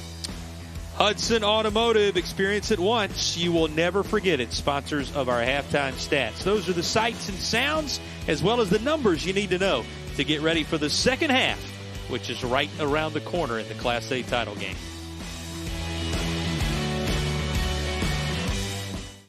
Drove a 26-foot box truck. Somebody was in the wrong lane coming straight at me, and he couldn't correct, and the whole truck laid over and landed on my shoulder. It impacted me because you worked in constant pain. When the company acted like they didn't care, I knew it was time to get some help. When you hired Stewart Law, they made you feel, like you're just a regular person and not a client. I would just recommend anybody having troubles to call Stewart Law. Is your child struggling in school? Do you know a child 16 to 19 years of age who has dropped out, lacks discipline, or is on a destructive path? Then give the Will Lou Gray Opportunity School a try. The military-style school provides an alternative education to young adults in need of a second chance by offering academic instruction by state-certified teachers and job-based training. Students live on campus during the 14-week program, which is virtually free. For more information, call us or visit willougray.org. Every morning, we rise before the sun, driven by passion, fueled by determination. We train hard, we stay focused, and we never give up because we know that every drop of sweat, every ounce of effort brings us closer to our dreams. But it's not just about the physical. Staying healthy and hydrating is key. Dairy gives us protein, electrolytes, and other key nutrients we need to recover and stay strong. Because greatness isn't just built on the field, it's built in the choices we make every day. Milk's got game. Do you?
Just about set for the third quarter in the Class A title bout. First, let's check in with Jack, who's with Coach. Hey, guys, appreciate you sending that. Coach, you built a lot of momentum going into that second half. That's a big-time play in the corner from your Ramsey brothers. Yeah, those guys, those brothers, they've been working at it for a long time, all season, all off season. So just a matter of them being on the same page. Our offensive line gave our quarterback good time to throw right there, and we were able to make some momentum right before the half. Love that, man. Hey, it's been a really magical season. A little bit of magic left in the tank. What was the message for your team as you guys left the locker room? We told them just leave it all on the field. We don't have practice next week. The season's over. Don't hold anything back. Let's play one play at a time. Let's see if we can climb back in this game like we think we can. And if we can do that, then maybe put a little bit of pressure on them in the fourth quarter. 18-point deficit, but, man, there's a lot of momentum on the sideline. Appreciate your time, Coach. Send it back upstairs to you guys. Well, he said it's about the power of one. He talked to this team all season about what they can do collectively when the focus is not on an individual but on what can happen as a unit. They termed it the power of one. And, a conversation like that with the coach, Toby, is a reminder that this is not just a season-long journey; it's a lifelong journey. Absolutely, and together they will. That's going to be the main focus. One person can't do it by himself. Together they will. Like he just said, the offensive line gave the quarterback enough time. For him to throw the ball down the field. Ramsey make a great play. So that's what it's going to take. That's overall effort. We've seen them. They get a little tired of seeing the guys, walking on the field. You can't lose your character or composure this time. You work so hard to do everything. You can't just lose all of it and just forget everything that you put into it. Think about a 27-man roster and what they've done to come together and show you the power of one by making it to the state championship environment. We always said you won a championship to get to a state championship. You're either a lower state champion, an upper state champion, and working your way here. It's been quite the gauntlet to work through. And he said for his team, it is all about the journey, that life is bigger than the scoreboard. Certainly they want to compete, believe they can come back in this one, but a couple of you saw it in visiting with both of them just before the half and after the half. A couple of really humble and selfless guys that are doing more than just coaching football, that are raising the next generation in these two communities of outstanding citizens who learn from this game of football what it means to be victorious in the game of life. Absolutely. They're inspiring young men who are going to be great parents, who's going to be that father figure, or who's going to be that big brother to somebody who can step in and inspire people for the next generation that we can keep inspired and help grow as a culture, help grow as a family. That's what it takes as a nation for us to be better. Every individual has to step up. 100%. And our low country crawl spaces kickoff. A reminder as football gets back underway that they're also setting the stage for the next generation of athletes in these two communities who want to wear these familiar colors. I mean, it is football is the bedrock of these two communities. In Cross, it is foundational, and certainly there in Abbeville, football is the backbone, I think, is the term that was used by Coach Nichols of the community. He said it's something that brings us together on Friday nights and brings them together certainly on a level greater than that. Riley, one of those who has set the bar high when you talk about the next generation and the passing of the torch of those maybe a few of them that didn't make the trip down from Abbeville, watching back in Abbeville County. They look at his numbers and know he's in the spot they would like to be in moving forward. This Cross defense, it was the unit making Cross's way to the state championship. It needs to rise up now, and that's the start of the third quarter they were hoping for. Absolutely. They play gap responsibility. Linebackers just ready to guard pulling, so he just pulled. That's what you do. Play sound football. Big job up front to get the job done for this Cross team. They'll need more of it. Try to limit the back here, and chasing him down from behind, that is, as you would expect, Carmelo Jones, who brings Cam Lee to the turf here. Well, our first half recovery brought to you by Dairy Alliance, the official milk partner of the South Carolina High School League, sponsors of our first half recovery as we work our way into the third quarter of action here. 10:54 ticking downward in the third down, and Abbeville's going to move it on past the sticks. Boy, just when it looked like Cross may get off the field, an Abbeville rushing attack, and that group up front making just enough room for Carson Norman again. Well, it's still great, though. Looking at this Cross defense, they're showing signs of life. Maybe from halftime they got a chance to rest their guys. But I tell you what, they're playing hard in those defense right now. If they keep making Abbeville work like this, it could be an interesting ballgame. Move the chains with another Will Lou Gray opportunity school first down, and that first down play brought to you by Will Lou Gray will carry Abbeville up to the 35-yard line.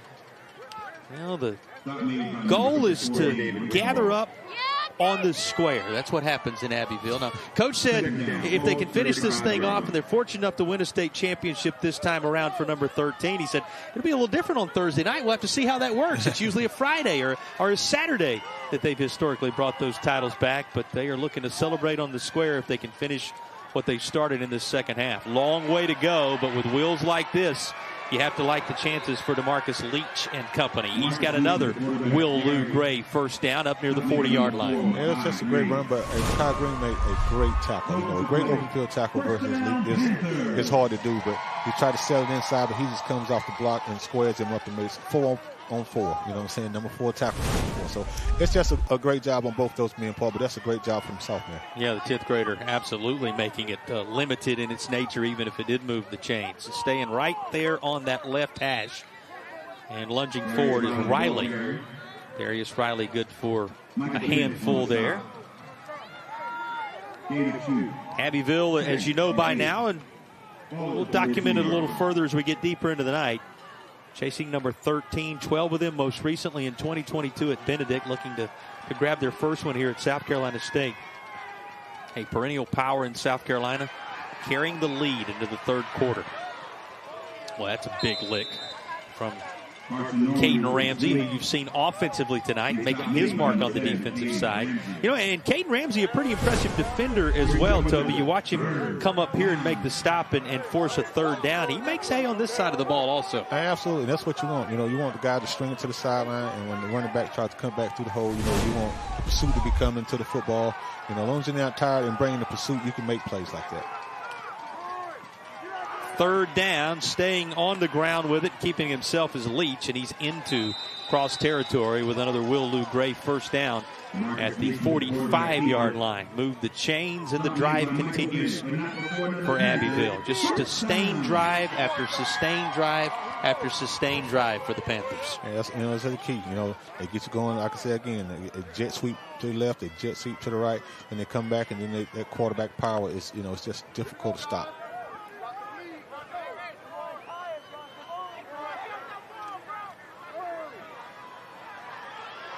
Working his way around on that sweep is Burton, and he's going to be tripped up eventually by Ramsey. Not before he gathers up a chunk.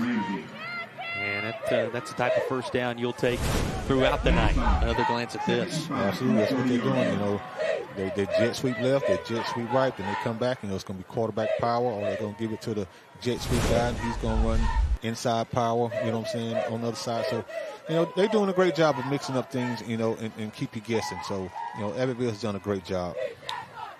Offensive line under the direction of the legendary Coach Bott's son. We talked about every play that's been dialed up by Coach Cade, working to perfection, and certainly when you have the talents of DeMarcus Leach on your side, it so often results in a rushes touchdown, and here is, and boy, is a sponsorship ever more fitting than when Abbeville is out there on the field? Another rushing touchdown for the rushes touchdown for the Panthers. I mean, it's just so great. You know, we just talked about sweep right, sweep left, and quarterback power. They ran quarterback power, and actually the guard pulled up. He didn't have anybody to block. He actually ended up blocking the safety. You know, that's something the line doing a great job when the pull guy is blocking the safety when he's supposed to be blocking the linebacker. So that gave the quarterback opportunity to score. Touchdown in both halves on the ground for Leach, who has scored 35 of them. And he averages right at double digits per carry. He breaks loose for a lot more than that here. And a guy who's worked his way 1,000-yard territory in 2024 extends the lead and the pursuit of the championship for Abbeville.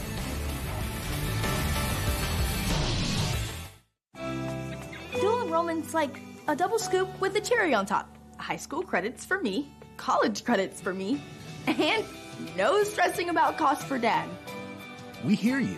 Your future is waiting at a South Carolina technical college. The innocence of youth. Is there anything any better?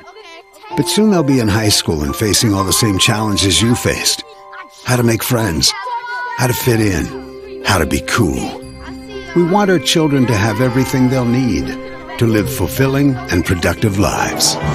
Make sure the kids in your family are among the more than 12 million participants in America who take part in high school sports or activities.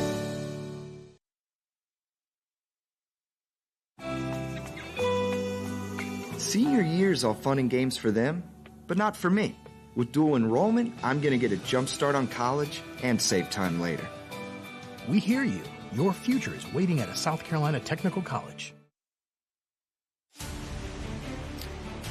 South Carolina High School League State Championship Weekend, known as the Weekend of Champions. An extended weekend now, Thursday, Friday, Saturday. Going well for Abbeville, went well for Red Devils of Clinton earlier, 35-6.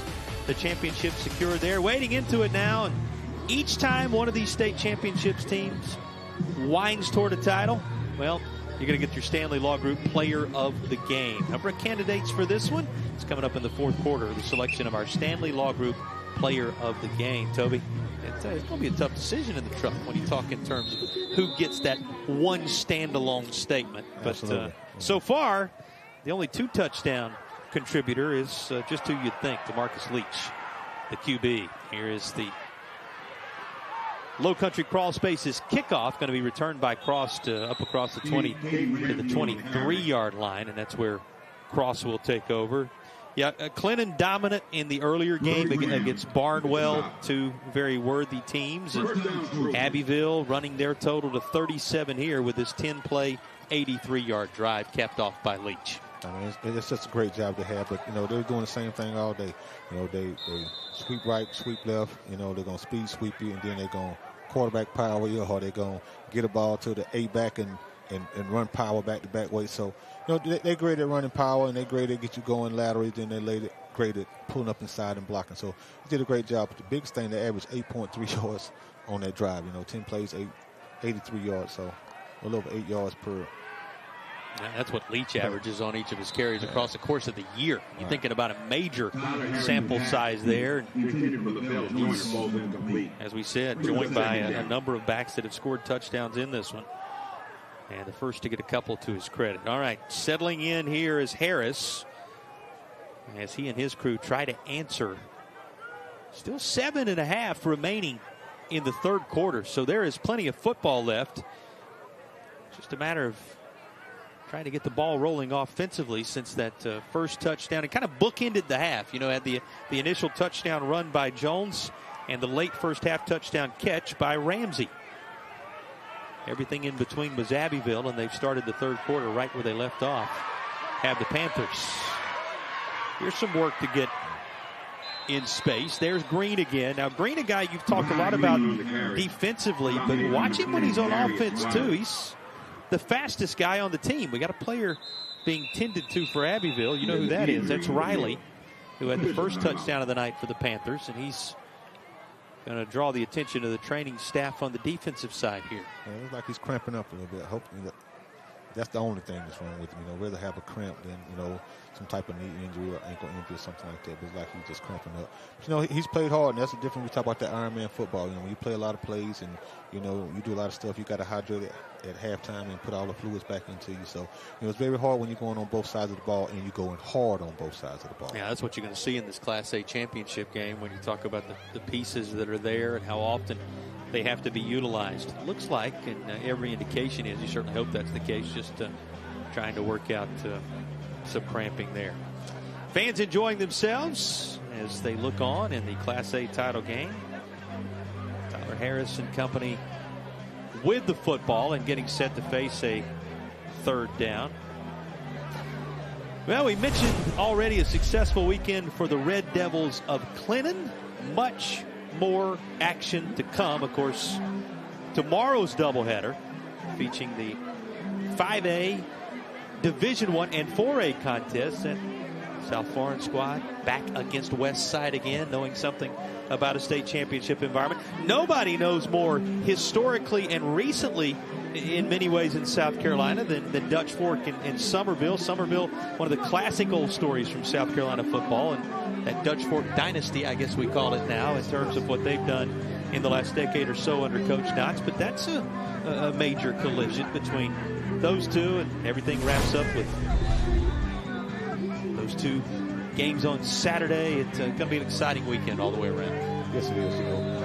All the games are going to be exciting. When you get to this point, the last game of the year in the state of South Carolina playing, for a championship, every game is going to be exciting because they didn't get here for a reason. You see Somerville and Dutch Fork pop up there, and it's something we'll get into a little later. This is nearly picked off. That was Dixon, who we told you in his freshman campaign has been all over the field tonight, who gets a hand on this and nearly pulls it out of the sky for what would be the third interception of the night for Abbeville. Instead, it trickles away, and fourth down is coming. Abbeville getting set to get the football back. That was close to a takeaway for the freshman. Yeah, absolutely. He's doing great things. Like I said, anytime you can get a freshman on the field in a state championship game, I don't care if it's a few plays. You're doing yourself justice as a team, for its growth as a team for the future. Well, you saw the names Somerville and Dutch Fork there. You think in terms of what Abbeville is trying to do tonight. We'll document this again toward the end of things if it continues to trend the Panthers' direction. But nobody with more championships all time than the Gaffney Indians, who we've seen regularly in a state championship environment. They have 18. But Somerville and Abbeville locked side by side with 12. Abbeville looking to break that tie. And, of course, Somerville will have a chance to have their say before the weekend is done as well. That's how powerful this group has been over the years. Much more to come to determine if they can add another here in 2024.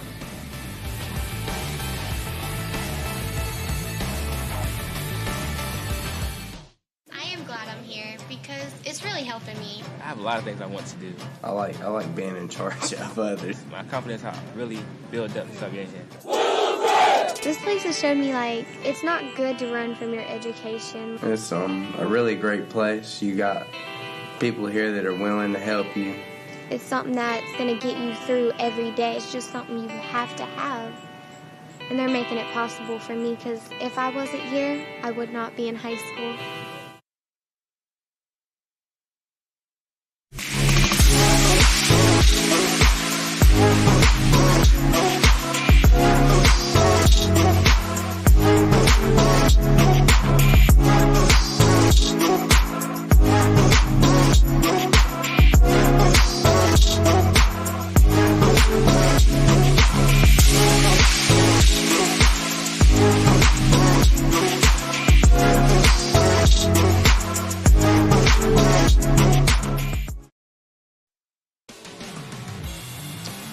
Abbeville just about to get the football back. Cross set to kick it away. A reminder, you want to stick around for our Founders Federal Credit Union Defensive Player of the Game at the conclusion of tonight's contest. Relax.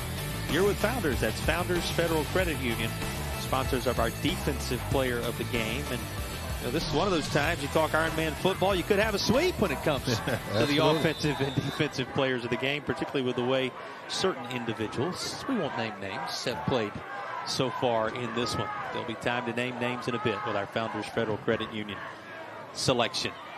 Punting it away on 4th down. This is going to be fielded right on that South Carolina State logo and brought back into cross territory at the 48-yard line. That is where Abbeville will take over after the return of Norman. A couple of tight-knit, athletic-driven communities with their pride and joy in football, at least, on display on this night. That's the guy we were talking about, of course, filling up your screen. DeMarcus Leach has been as advertised, too. Absolutely. We knew that for coming in, like I say, South Carolina didn't recruit him for nothing. You know what I'm saying? Basically going to the University of South Carolina or going to any Division I school, he has to have a lot of talent. Pushing 100 yards on the rushing side of things tonight. The only guy on either side with a couple of touchdowns to his credit. And he'll hand off inside the 46 to the 45-yard line. And that's where Abbeville will get things jump-started on this drive. It's a machine, no doubt about it. For a little more on Abbeville and its head coach, let's go down to Jack. Hey, Jason, you mentioned kind of those Somerville records. With a state championship win tonight, that'll be his 9th, tying himself with Willie Varner just up the street in the upstate, and John McKissick.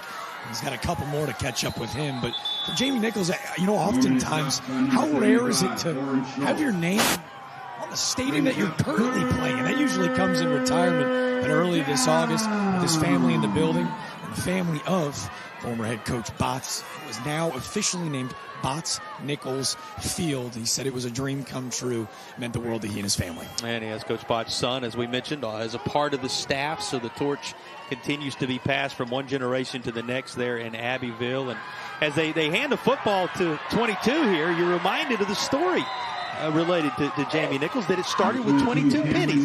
He tells a story about growing up as a young man, knowing what it means, this sport. He would later become the head man at Abbeville, but it was 22 pennies, 11 on each side he would work with on the floor in the early stages of mapping it out of what was going to become his life, a life of X's and O's, and in terms of Abbeville, championship world. That's just awesome. And again, Abbeville just going back to what they do best, is just jet sweep and power.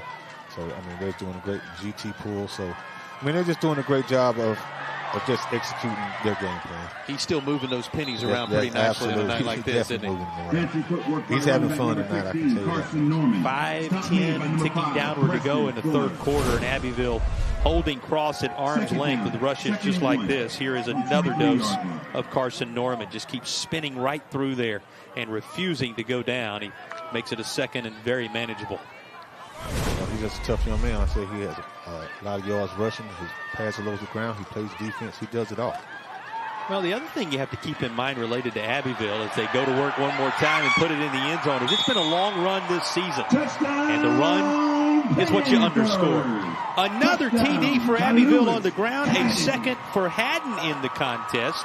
And the Rush's touchdown, putting 43 up on the scoreboard. One of the historic locations in South Carolina and one of the historic powers in Palmetto State football. Again, on the same play, GT to the left and GT to the right. But the thing about Abbeville, they've scored over 40 points in every playoff game this season.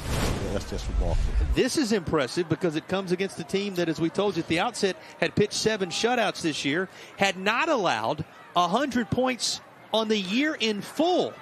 Yet Abbeville is closing in on half that this one night in the state championship environment. The machine that is Abbeville Panthers football rolls on. That's what they've been doing. They've been doing it for years on their way to, basically 13 championships. So, it's just a great thing for their community, and it's a great thing. But it's still not over with yet. Jack invoked the name Willie Varner. Fans who have followed the sport of football, high school football in South Carolina over the years, knowing he put Woodruff on the map all those years ago, was the storied head coach of Woodruff. This group, this senior group that we're supporting cast members in 2022, now trying to claim their own championship, are trying to make it 13 for Abbeville. Woodruff, Burns, 10 for Woodruff, 11 for Burns. Abbeville, Summerville, and Gaffney, who we talked about a moment ago, those are the only 5 high schools in South Carolina with 10 or more state championships. It is elite company that this group is in, Toby. Absolutely. When you can win that many championships in a small group like that, a small town like that, it's just awesome. They know they're going to be in it year after year or, a couple years apart. So, and it starts from the youth programs. It just don't start in high school. They just get great. They got a great youth program. It starts in middle school. They believe in the offense. You saw the Palmetto Pride scoring summary, and you said it. It happens from the ground up when they're playing with those pennies in the floor in the very early stages of their lives and careers. The Palmetto Pride scoring summary reminding you just how much pride there is in this sport for these two communities. Return is up across the 45 to the 47 of our Low Country Crawl Spaces kickoff. Ultimately, the progress of Lavelle Joyner stopped. Now, there may be some out there saying, wait a minute, hasn't Dutch Fork won like 10 in a row, it seems like? Well, they're working on number 9 this weekend. Dutch Fork overcomes Summerville. Then Abbeville, if they pull this off, would stand alone. Summerville would be trying to stay alongside of them and in the top echelon of South Carolina football. But Dutch Fork has won 8. Now, all of them coming in recent history as they just burst onto the scene under Tommy Knotts. You'll see that group in action in the afternoon hours tomorrow in the 5A Division I game. So you talk about current dynasties, you talk about historic dynasties, easy to see Abbeville with their place in all of that conversation. Some of those schools, think about a Woodruff. They won those titles years ago. Woodruff's coming in a stretch from, the 50s to the mid-80s. For Abbeville, it's been consistent since the 70s. That's different. I'll take consistency in anything. But it's just a great job of the defense just pursuing to him. That's what you want to do. Get the guy running lateral. And the guy just come up and made a big hit. So, it's just a great job. They've been doing it all day long. It's just line ties it up. They're playing gap responsibility and let the linebackers pursue. The guy who came up and made the stop, Jalen Baylor. Baylor, who, as we've talked about, makes so much of his mark on defense. He's a guy that shares with that grouping the ability to go both ways for Abbeville. Kept on the ground. Stacked up at just shy of the 50-yard line as the ball carrier. That was Green. We talked about Green earlier. He's a guy that will spell Jones at the running back position, come in and spell him. And Coach was great. He said, if I get him to run like he did against Lakeview for the remainder of his career, this is a sophomore that's going to be a special kid. He had quite a lower state title game. That's awesome. He said sophomore, so he has a lot of growing, a lot of maturing to do.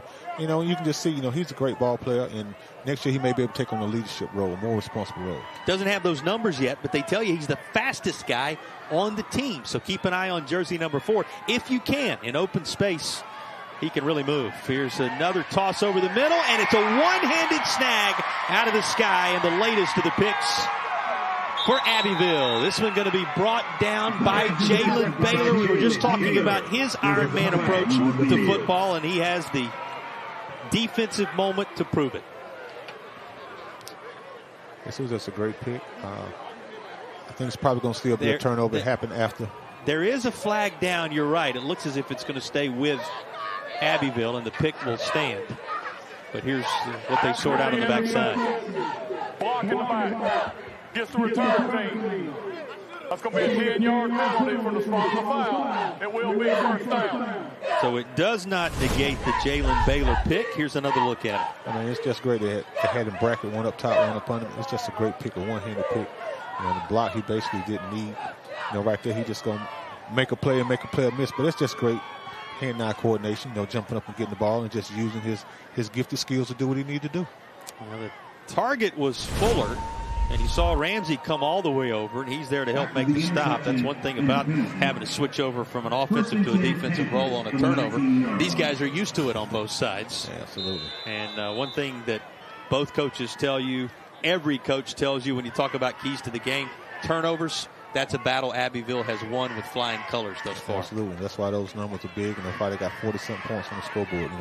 Most team that does that, and they're a very powerful team anyway, and they're executing well, and they get the turnovers, especially in their own territory. So, it's just a compliment to their coaching staff, a compliment to their team that they work hard and they execute, to a T. Take us back to the Chapman days for just a moment, and certainly the early South Carolina days. You're a guy who played on both sides of the ball, known for your time at wide receiver in the latter stages of your career as a captain at Carolina, but much of it started in the defensive secondary. Talk about the comparing and contrasting of those two very different responsibilities, Toby. Especially at cornerback, it's definitely a responsibility. You got to keep the edge sometimes when they're running. I say sweep, you can't lose that contain. But then you got to cover guys. Just in practice alone, Robert Brooks and Eddie Miller and those guys, they was hard, especially when they're faster than you. So they can definitely get you turned around. But it helped me when I translated to go, to receiver, because I was able to go and know the things that I did that gave me trouble and gave other trouble, and plus I knew defenses that they was going to be responsible for this, and if I just did this little small thing, it was just going to help me out.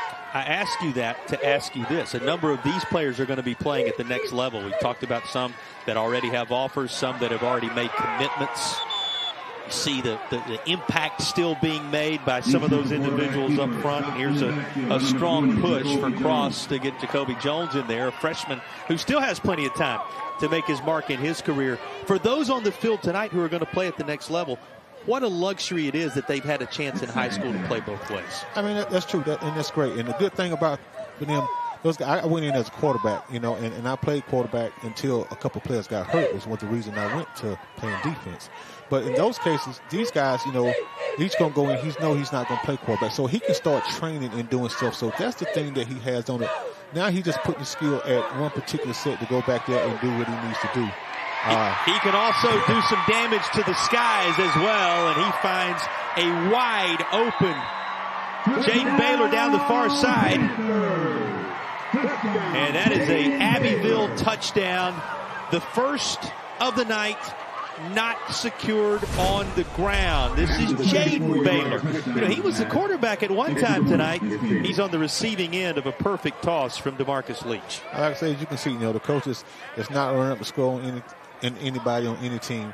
They just look out there and the guys haven't been playing. They've been running the ball so much. So you just take, and that's in your offense. You didn't trick, you didn't do nothing. You still have to cover the pass. You can't have a defender just running up there and not doing his responsibility. 50 on the board for Jamie Nichols and this Abbeville squad as they start to pull away in the late stages of the third quarter. And what about the night for DeMarcus Leach, the future Gamecock? Couple of rushing touchdowns, has an INT in those secondary moments we were talking about. And this is the first one through the air, a passing touchdown to go with it. The latest of the rushes touchdowns scored by an Abbeville team in pursuit of a most recent title. How about that? 37 seconds remaining in the third, and Abbeville really starting to pull away now. I mean, that's what they built upon, keeping the game close at first and just seeing what's going to work for them. And once they figure out what works for them, basically, they're going to take what you give them, and that's the hardest thing because they got all guys that's committed, for that one goal, get a first down and keep moving and keep running. And then they pull this out there and then they just throw the football, basically because the guys on defense are lackadaisical and not doing what they're supposed to do, so they're just taking advantage of it. Well, he talked about how his staff have ties to the community, what they mean in the community. Guys like assistant head coach Belton, very experienced member of this staff, Ellis Belton. We talked about Wayne Botts on the staff. We've sung the praises of Gil Cade, of course, Mark Smith and Rex Pelfrey, and the list goes on and on. Coaches Gilchrist and Rayford and Collins and Cox and Paul and Porter and Thomason and Victor Belton, all making their mark, putting their fingerprints on this program in one way or another. But the example they set, as important as anything, Toby, because it communicates what football means to this community. And this is just the latest of the Palmetto pride moments for a team that has as much pride and tradition as anybody in the state. 4 plays, 81 yards on this Palmetto pride scoring drive. I mean, like I say, it's just great. Everything's in the community. Everything's it's about, like I say, it's still instilling greatness in young men. And that's the key right there. That's all you want to do. You just want to instill greatness in young men. So all these men can go out here and, just try to be the best they can be. And football does that. Football is a sport that brings everybody in, and especially in Abbeville and other places that, everybody has to do their role. And everybody, that's how something works. And they're teaching that stuff in life. That's how things work. Delay a game gets the offense.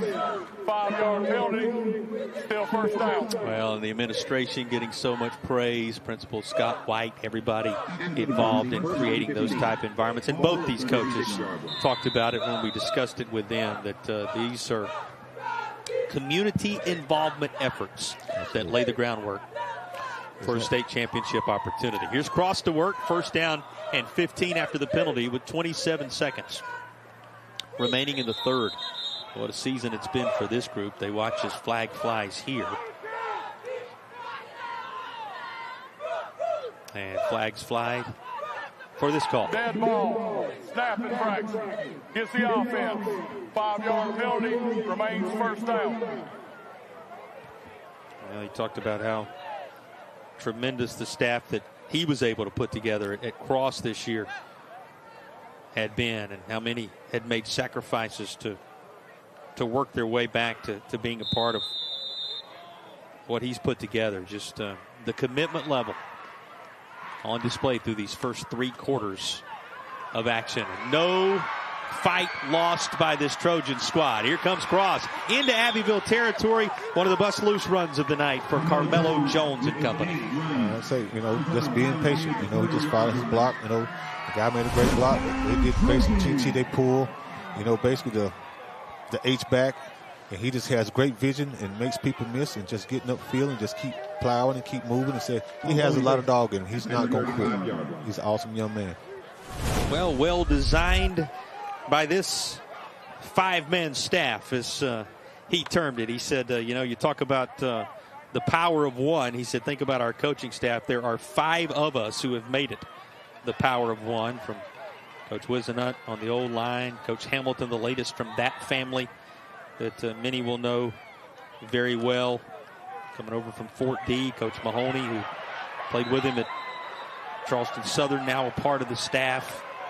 5-man staff, and what they have done with this Cross program, having to be reloaded from time to time to the tune of a 2012 championship and another championship opportunity here. But Toby, that front for Abbeville in pursuit, forcing Jones one sequence after one of his bigger moments of the night to simply find a spot out of bounds. That's just Mr. Patterson. I mean, he just stayed at home. He did what he was supposed to do.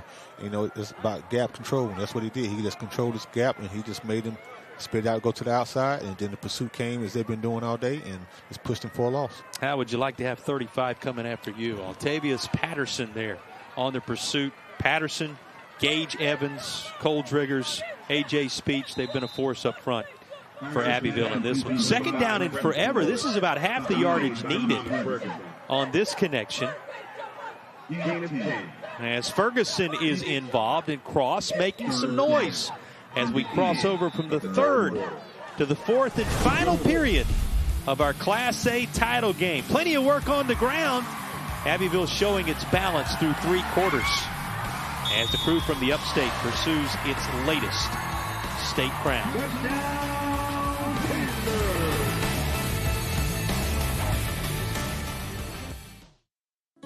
When I was growing up, I was taught, if you make a promise, you keep it. And for 45 years, that's what we've been doing at A&I Fire and Water Restoration. From Wilmington to Florence, from Myrtle Beach to Charleston. When disaster has struck, we've made promises to tens of thousands of families to turn their houses to homes again. We take pride in keeping our promises. It's what we do.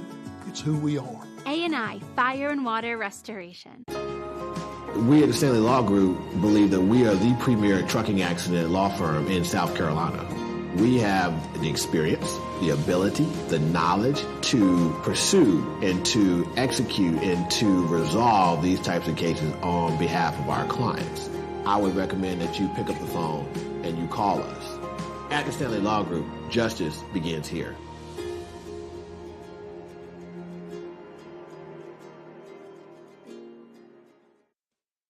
He's going to take it himself for a championship. A double play wins it for Frazier. Turn it to the end zone. What a catch. It's on touchdown. Into the layup goes at the buzzer. Wins it.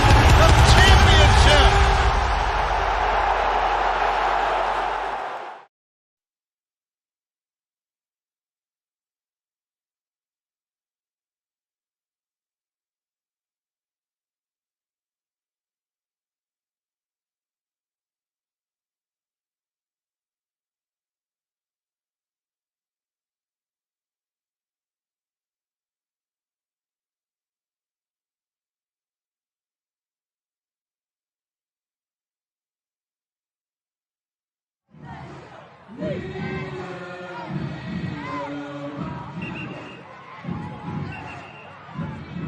All right, fans, let your team hear you make some noise. It started for that community in 1971. It was a championship every decade. They won it in 81, in 91, added another in 96, and boy, did it ramp up in 2010. Abbeville with championships in 10, 11, 15, 16, 17, 18, 20, and 22. A quarter away from one here in 2024 as they go to work in the fourth quarter defensively. Here was a target for Cross as the lower state champions are on the move for Preston Fuller, but it's just out of his reach and incomplete. Fourth quarter stats brought to you by the Hudson Automotive Group. What do you take away from the numbers, Toby? Just turnovers, too, you know, and you see the rushing yards difference, 312 yards to 54 yards. So that means you control the line of scrimmage, and plus you're getting turnovers. You know, that's why it's a long day for Cross. You know, it's tough when they control both those things.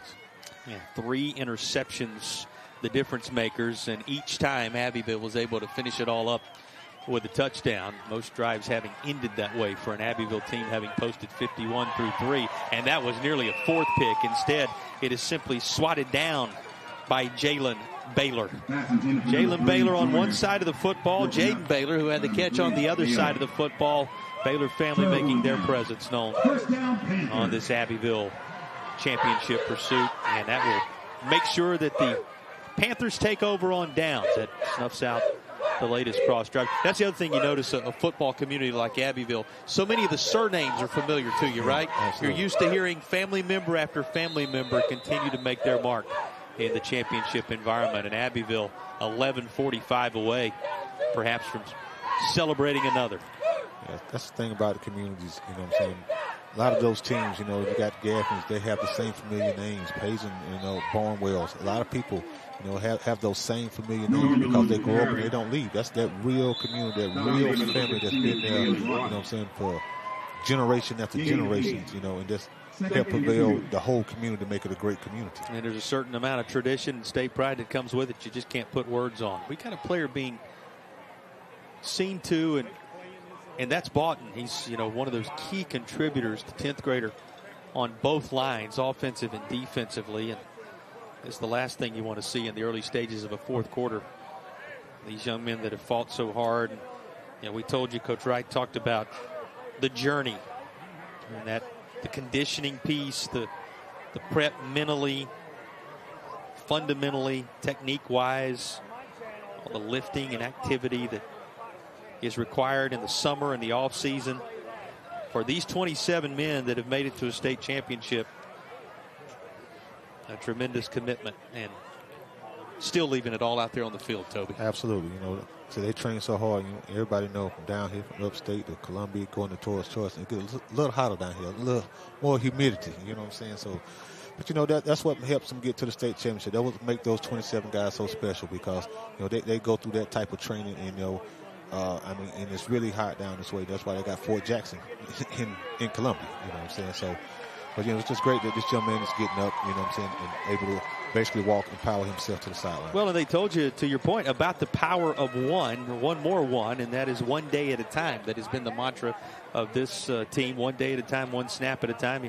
I love the way Coach put it. You can't win Monday, you can't win Tuesday if you don't win Monday. You can't win Wednesday if you don't win Monday and Tuesday. So they've taken it a kind of a one day at a time approach, and it's led them to a championship environment with all the work put in from January to July and beyond. And this journey has been something special for a cross team that is now set to go to work defensively. So good to see Broughton up under his own power as the defense gets set for a second down. You know, we talked about that coaching staff. Coach Wisenhunt, Coach Mahoney, Coach Hamilton. Of course, they talk about the great video work Stan Hickson does, who's the JV football coach and passes the video along, as well as Christian Wilson and Keith Washington, the managers, and their son, who's the ball boy, that make up the surrounding cast. But that fifth coach, we haven't talked a great deal about, and the group of 5 coaches responsible for what was an outstanding defensive year, and that's Omar Collier. He's as good an X and O guy, Coach Wright said, as you're going to find, and said he even better guy. He maybe loves the kids even more than I do, and that's high praise for his defensive coordinator. Been a tough job against this Abbeville offense tonight for a defense that had been the mark of Class A this year, but this Abbeville team is a well-oiled machine, Toby. Yeah, absolutely. You know, probably supposed to give it to the running back, but he just kept it, and he just went where they're going. Instead of running back power, there's a little QB power. He just kept it and just tried to turn on the jets. Get a little horse collar here and pull back. In the NFL, they'd probably been a penalty, but hey, glad he got up from it. Yeah, well up over 100 tonight for DeMarcus Leach on the ground. Passing touchdown to go with it. Couple of rushing touchdowns of his own, and the senior has been everything you would expect him to be, as it is a Stewart Law Office's first down, knocking on the door of the red zone again, and now in the heart of it. But near a play will need to be run from the red zone, because scoring from just outside it, Burton with a TD, a rushes touchdown for Abbeville, and the train just keeps on moving down the tracks for the folks from Abbeville County. Again, it's going through the same thing. There's instead of quarterback power, they basically wing power. They just gave him the ball. They've been running jet sweep with him all day long, so now he just cut it up and just followed his guard, and the guard's been making tremendous blocks, and he just followed behind him and just cut the ball back, and it's off to the races, and he scored another touchdown. Well, it looks like the square is going to be occupied a little later tonight, the town square, than usual on a Thursday, as they are inching closer and closer with every one of these effective drives to further state championship glory in Abbeville. Panthers strike again. It's the ground game once more, and the latest rushes touchdown of the rushing variety for Burton and company.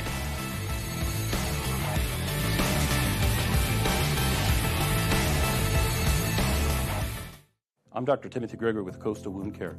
Are you living with a diabetic or chronic wound? A wound that won't heal can lead to serious problems, even amputation. At Coastal Wound Care, we provide the most up-to-date treatments, including negative pressure, compression therapies, and skin substitutes. Call Coastal Wound Care now and start healing.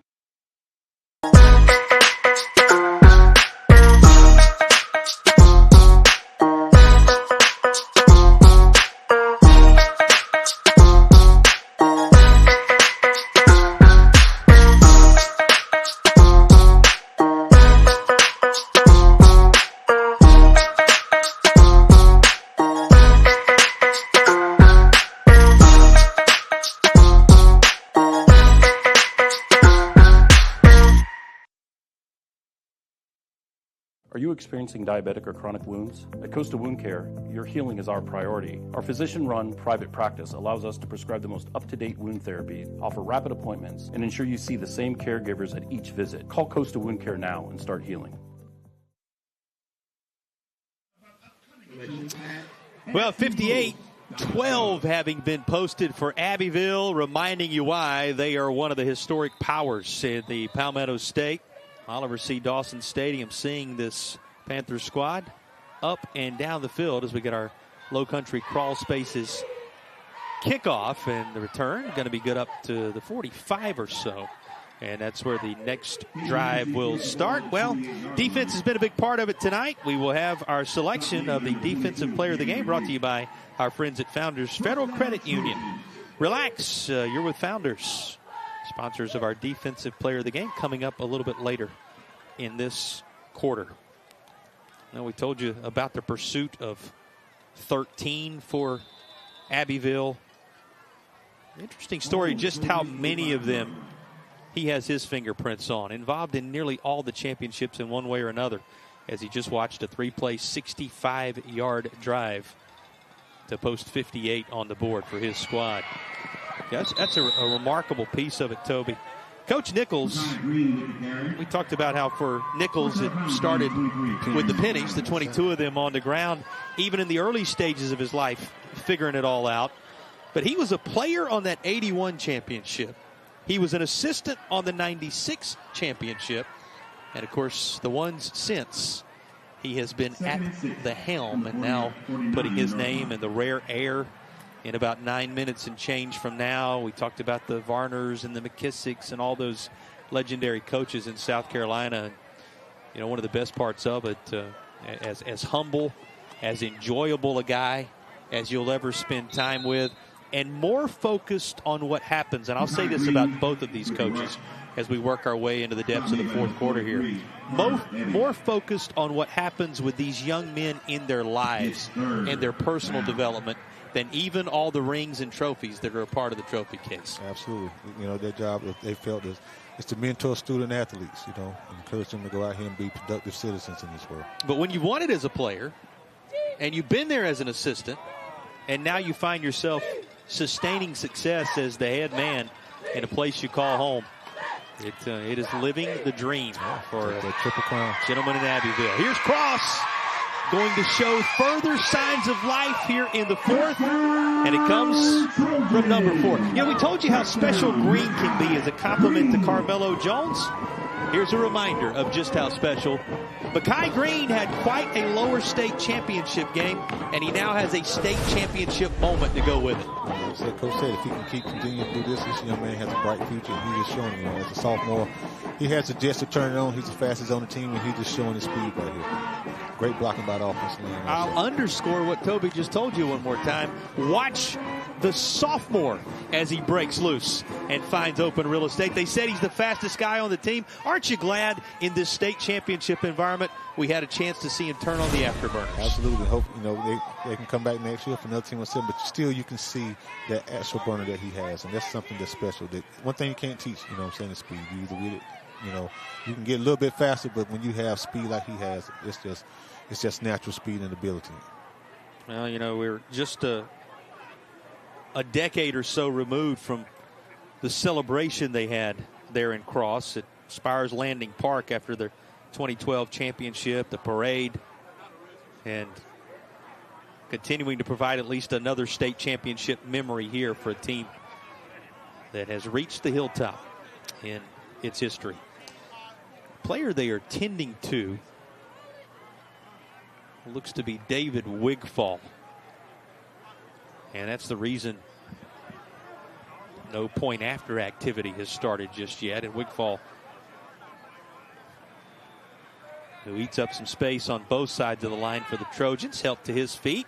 And a big thumbs up as one of the key pieces of the cross attack is, well, there you go. That would take some doing if Andrew Mack is going to take care of business all by himself. He'll provide some assistance, though, and if you want a visual of the power of one and the community and the togetherness of this squad, it's coming to you in moments like this. Absolutely, man. That's what it's all about. You know, it's just fellowship, like I got your back, you got my back, and that's what he just showed. He's come out there. He was willing to try to put him on his back and carry him, even though he probably outweighed him by 100 pounds. So it just show you that the will that you would try to do for a friend. Yeah, Coach Sean Not Wright a teammate, saying, but a friend. You got it. A family is what he's created there. How about this toss? And it's going to be connected on as, speaking of family, he finds Caden Ramsey again. And a two-point conversion will post 20 for the Cross Trojans, showing plenty of fight and community pride in the fourth quarter of the Class A title bout.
What a season it has been for the Cross Trojans and the community of Cross. As we said, inside an hour away down the Charleston direction. One of the great representatives out of the low country in this weekend of champions in a low country crawl spaces. Kickoff, we'll work it back to an Abbeville squad closing in now some 7 minutes, 50 seconds or so away from championship number 13 as this offense gets set to take the field again. Toby, as we come down the home stretch here, we'll lay out some of those storylines again for fans who are finding us and just what this means to Abbeville as a community and Coach Nichols and his place in South Carolina history. All that is to come, but before we go there and we zero in on this football game, what are going to be your takeaways from what Abbeville was able to do, X's and O's wise, on this championship night in 2024? I mean, it's just sort of just execution to perfection. And that's what they did. They came out, they had a game plan, something they've been doing for a long time. But again, it's a difference between having a game plan and executing a game plan. And both sides of the football, that's what they did. So it's just a pure, just perfection. And what can you say about the senior captains, guys like DeMarcus Leach, whose praises we've been singing all night, Carson Norman, who's been a big part of it, Gage Evans, and Brody Graham. Those are the four captains, the senior leaders. They were role players on that 22 championship pursuit that was claimed over at Benedict in Columbia. Now here in 24, they become the headliners and the major contributors. And some of the young players alongside of them that have made their mark. We've talked about freshmen and sophomores, and boy, the stable of backs from Burton to Haddon to Norman, along with Leach and Riley. It's just been something special. It's just, it's just growing. You know what I'm saying? And that's what it is. It's just growing and being more mature, taking on that role again. You used to sit back and, you didn't have to be a senior. You didn't have to be a leader. Now I think they're taking on that role as the leadership role, and they instill it into the younger kids to show you, hey, this is how you do this. This is the proper way you do this. It's a way some people can win, but it's a proper way to win, and that's what they're doing. They're showing the proper way to win, and it's just a great thing to watch and see. Well, and you saw the congratulations as Leach came over from the coaches on the sideline. Here comes the call on the flag. Dead ball, delay of game, gets the offense. 5-yard penalty, remains second down. Well, they're wanting to utilize the clock all the way. Got to get you set on the clock, by the way. Want to run the clock all the way down. That time a little bit too far on the delay of game. But you saw Leach get congratulated on the sideline, give way to one of the juniors, Jaden Baylor, now at the quarterback position. Jaden Baylor, who had a big catch down the far side. A reception as a wide receiver, the spot at which he started this game, now at the quarterback position for Abbeville. Yeah, it's just a great gesture. You know what I'm saying? He's going to play hard and play great seasons for you. For him to be able to go off and let his crowd, you know what I'm saying, just give him the thank you, you know what I'm saying, for everything and all the support you can do. His teammates, too, the younger teammates, even the guys he played with, graduated with. So for giving him that ovation to go over there, I think that was a great gesture. More work ahead of him in the Midlands as he's headed to the University of South Carolina. Quite a find for Coach Beamer and the Gamecocks, that is for sure, where he's anticipated to be a part of that secondary for Carolina. Led his team to a 58-20 advantage here in the middle stages of the fourth quarter on this night and has them on the cusp, on the verge of a 13th state championship all time. And worth noting, that would place this crew standalone in second all time in state championships in South Carolina football history at any classification. Of course, the Gaffney Indians with 18 lead the way. Somerville right now and Abbeville came into the weekend both pursuing number 13, 12 apiece for the two of them. Burns has 11, Woodruff with 10. Those are the only 5 schools with double-digit titles all time. Dutch Fork working on number 9, and all of them coming within the last decade or so, as that's a team closing in on that group. The dynasty, the Dutch Fork dynasty in 5A that you'll see in the next game up in the afternoon hours tomorrow. But this Abbeville team, from 71 until now, accumulating 12 titles, trending toward 13. One of the strong programs in the history of Palmetto State football. Stewart Law Office's first down at the 36. And Baylor's going to keep it. He's up across the 50 and into cross territory, and he's going to be inside the 40 before he is driven out of bounds. And you know, you put all that in perspective, Toby. It comes this time at the end of a 10-week run, 10 consecutive weeks. I mean, Abbeville, a part of the communities in the upstate, coach reminded us, really affected by Hurricane Helene. Absolutely. We know what it did to the upstate of South Carolina, western North Carolina, and forced a great deal of time out of school, and his players had to work through some of the challenges. The cleanup is ongoing in the upstate as we speak. So to those who have been affected in major ways in that portion of the state by Hurricane Helene, our thoughts remain with you. This is an Abbeville team that navigated that added element to the season and has played 10 straight weeks in an extended football campaign in the middle of December, has been unfazed and is on the verge of closing the deal. Absolutely. You know, when you got a mission, you know, you're not going to let anybody stop your mission, you know. And, you know, and that's one thing that they believe in, you know, in that town and in most towns, in most small communities, you know, we got work to do, you know, and we got things to do. We got bigger visions. We can't let something it's not small. Don't get me wrong, the hurricane is not small, but we can't let a hitch up in the road or a speed bump in the road stop the process of what we're going to do for greatness. You rise above. Absolutely. And we have seen our communities do that in South Carolina. Whatever the disaster over the years, time and time again, the upstate and certainly Abbeville and beyond doing that as well. And football is an element of what brings communities together. Coach Nichols reminding us that his community built on the camaraderie that is surrounding this sport. They've got another moment to rally around here in 2024. Absolutely. And I'm going to say this, you know, I was a 3-sport athlete in high school, but there's nothing that brings more people together than high school football. You know, basketball brings a lot of people, you know, but on the college level and any level you go to, football brings people together, and this brings all this community together. So they at least, you know, for basically 15 weeks all summer long, you know, they at practice, they doing stuff, you know. They have things around them, you know, everything to support these kids and make them be the best kids that they can be, to grow up to be the best kids that they can be. This community and other communities across the whole state and across the country are doing. And if you don't believe it, meet them at the town square tonight when the bus arrives back about 3 hours after the celebration down here and commences the celebration for his crew and their community. And there is that moment, the latest of them for Coach Jamie Nichols They found him with the Gatorade cooler, and it is the moment that signifies a latest Abbeville championship. He said it's going to be a little different on a Thursday night, bringing the trophy back and walking it around the town square, but I'm sure they'll find a way.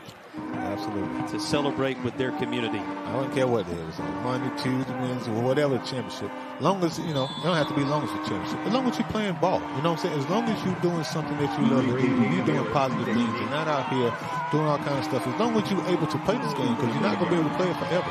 So take advantage of the time that you can play it. And if it's any day that you can play it, you take advantage of it. You want to know how important it is for communities in the Palmetto State? Head on out to the barbershop this weekend and talk about it. Go down to the favorite restaurant in these communities and look at that sign in front of you that reminds you of the town pride in Abbeville. Championship number 13 since 71 for the Panthers. You saw Coach Nichols celebrating it with his team.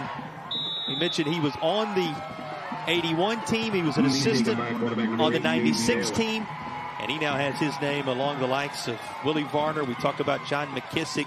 You know, he passed the legendary late Coach Botts there for the all-time winningest coach at Abbeville. And his name is among the South Carolina legends as he brings home yet another title in 2024. Abbeville grabs number 13, the championship going back to the land of the Panthers. It's been a great, great year for them. It's been a great year for Cross, too.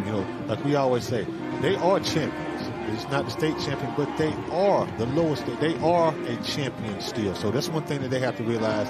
Yeah, they're going back. They don't have that state title, but they are champions. Had that state title in 2012. They know the taste. They certainly were the best out of the lower state on this occasion in 2024. There's much to build on for Cross moving forward as well. What a state championship environment. Your thoughts on what we witnessed between these two, Toby? I think we just seen, two great teams, but one team was just more dominant. The team, it's just hard to start what they do. They've been executing this for a long period of time. Like you said, they got a lot of community behind them. They got a lot of coaches. They got a lot of players that don't have a lot of experience because they win a lot of games big. It's only going to help prepare for the next couple of up seasons. So it's just, Abbeville football has been around. They don't win 13 championships, without a community or without the same coach just providing this energy. The foundation of it all, with his fingerprints on so much of Abbeville's success, is now standing by with Jack. Well, I'm here with the legend, number 9 for you personally, 13 for this program. You now move into second all-time. But, Coach, you said that Gator bath was pretty cold tonight, but it's got to feel pretty sweet. Well, give our kids and coaches a lot of credit. They really burned the midnight oil trying to get ready on a short week, and they did a good job having our kids ready to play. And Cross, their coach, does a heck of a job. Got a lot of respect for him and their players as well. Coach, your community shows out in waves tonight. You guys have won 13 as a program, but this year, a lot of trials and tribulations. I'm curious, what has this season not only meant to yourself, but this community as a whole? Well, I think it's important because, we fought so hard through some adversity all year long and had a great playoff run. Beat some storied programs in the playoffs. Well, Coach Nichols, cannot thank you enough. Congratulations on another state championship, sir. Yes, sir. An absolute legend of the game. We'll send it back to you guys upstairs. Started for him as a child with 22 pennies on the floor. Split them up, 11 on each side. Used to draw it up, dream it up. He said there weren't video games back in those days. You had to find other ways. Absolutely. Now those are players under his tutelage. And he has generation to generation continued to build champions. The latest for Abbeville here in 2024. They're your Class A state football champions. We'll be back to wrap it on the other side. It's Abbeville over Cross on this Thursday night in the Midlands.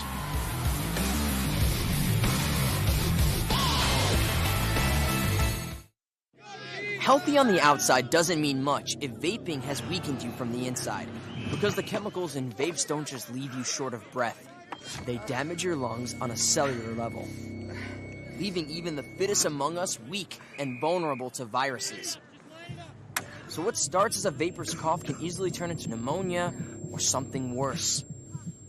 Is vaping sabotaging you? Get the facts at BehindTheHaze.com. Thank you so much for putting your faith in us. We are here because of you. It really means a lot that you've trusted us over the years. And we'll be here for you. I've got to meet good, hardworking people that have become my clients, my friends. Thank you to everyone that's let us help them and their families. Thank you, Spartanburg. Thank you, Columbia. Thank you, Charlotte. Thank you, Rock Hill.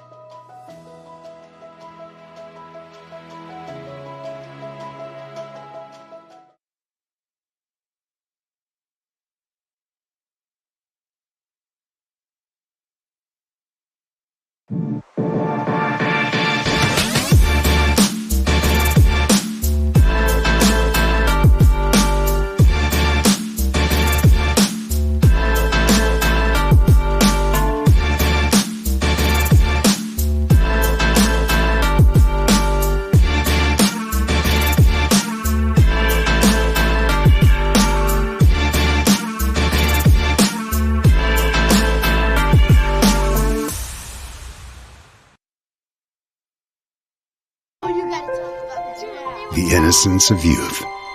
Is there anything any better? But soon they'll be in high school and facing all the same challenges you faced. How to make friends, how to fit in, how to be cool. We want our children to have everything they'll need to live fulfilling and productive lives.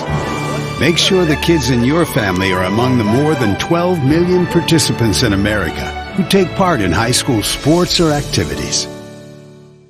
For the Panthers, they jumped out front in the early stages of this one. Never looked back. A 58-20 victory and a 13th state title to add to the South Carolina lore, this powerful program from the upstate. Time to hand out some superlatives from this one, and there were a number of major plays to pick from, but there was one pass amongst all the rushing touchdowns, a 74-yard connection between Leach and Jaden Baylor, and it is our play of the game. It's just awesome. You know, they've been doing it all day long. Just play action, just do the ball, receive this man right pass, and get him on stride for a touchdown. So congratulations to Abbeville on the title. That is our Mark Brown Law Firm play of the game. Well, when it comes to players to highlight, you got to do it on the offensive side and the defensive side. But sometimes in Class A, you have a guy playing so well on both sides of the ball. Our Stanley Law Group player of the game, he's wearing jersey number 4, and you're going to see him again here, Toby. Yes, I mean, he had an awesome game, you know.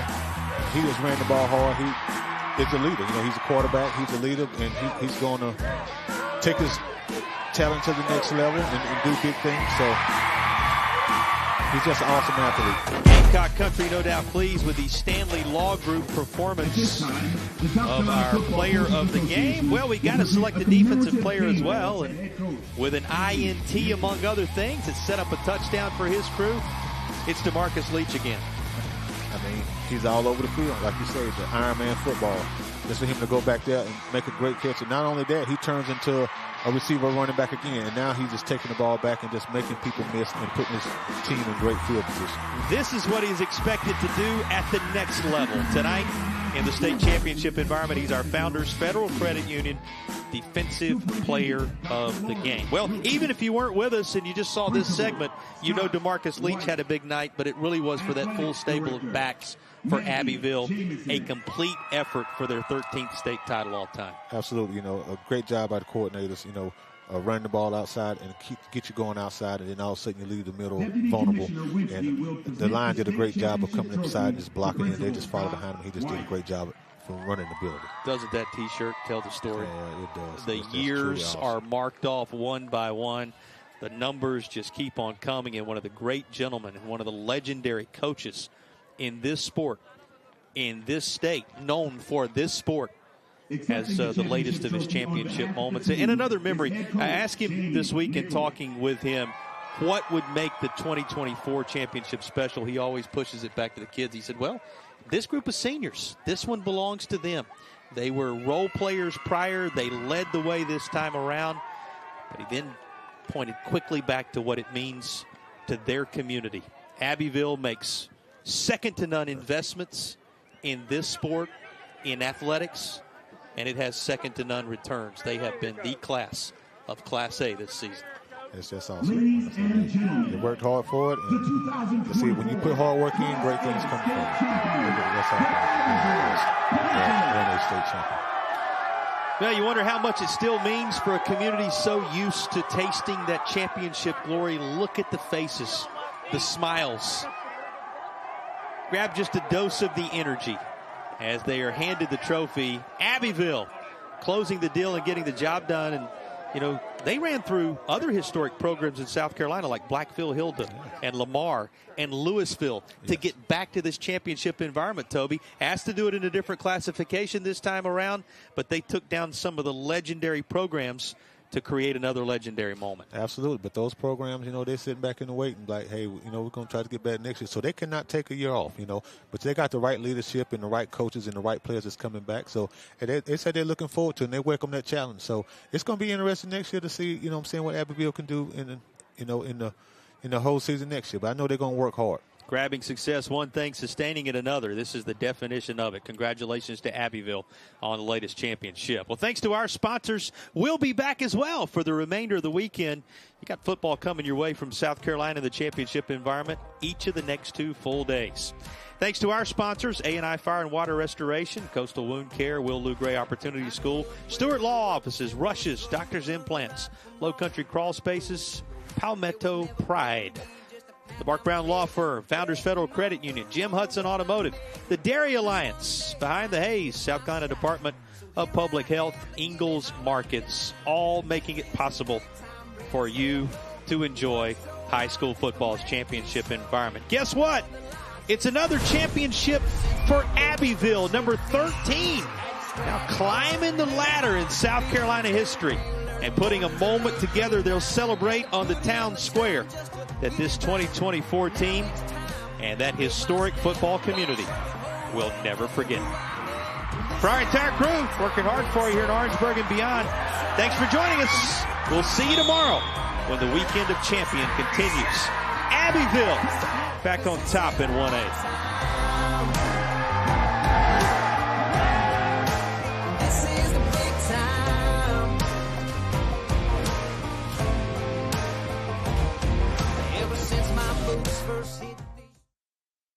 He's going to take it himself for a championship.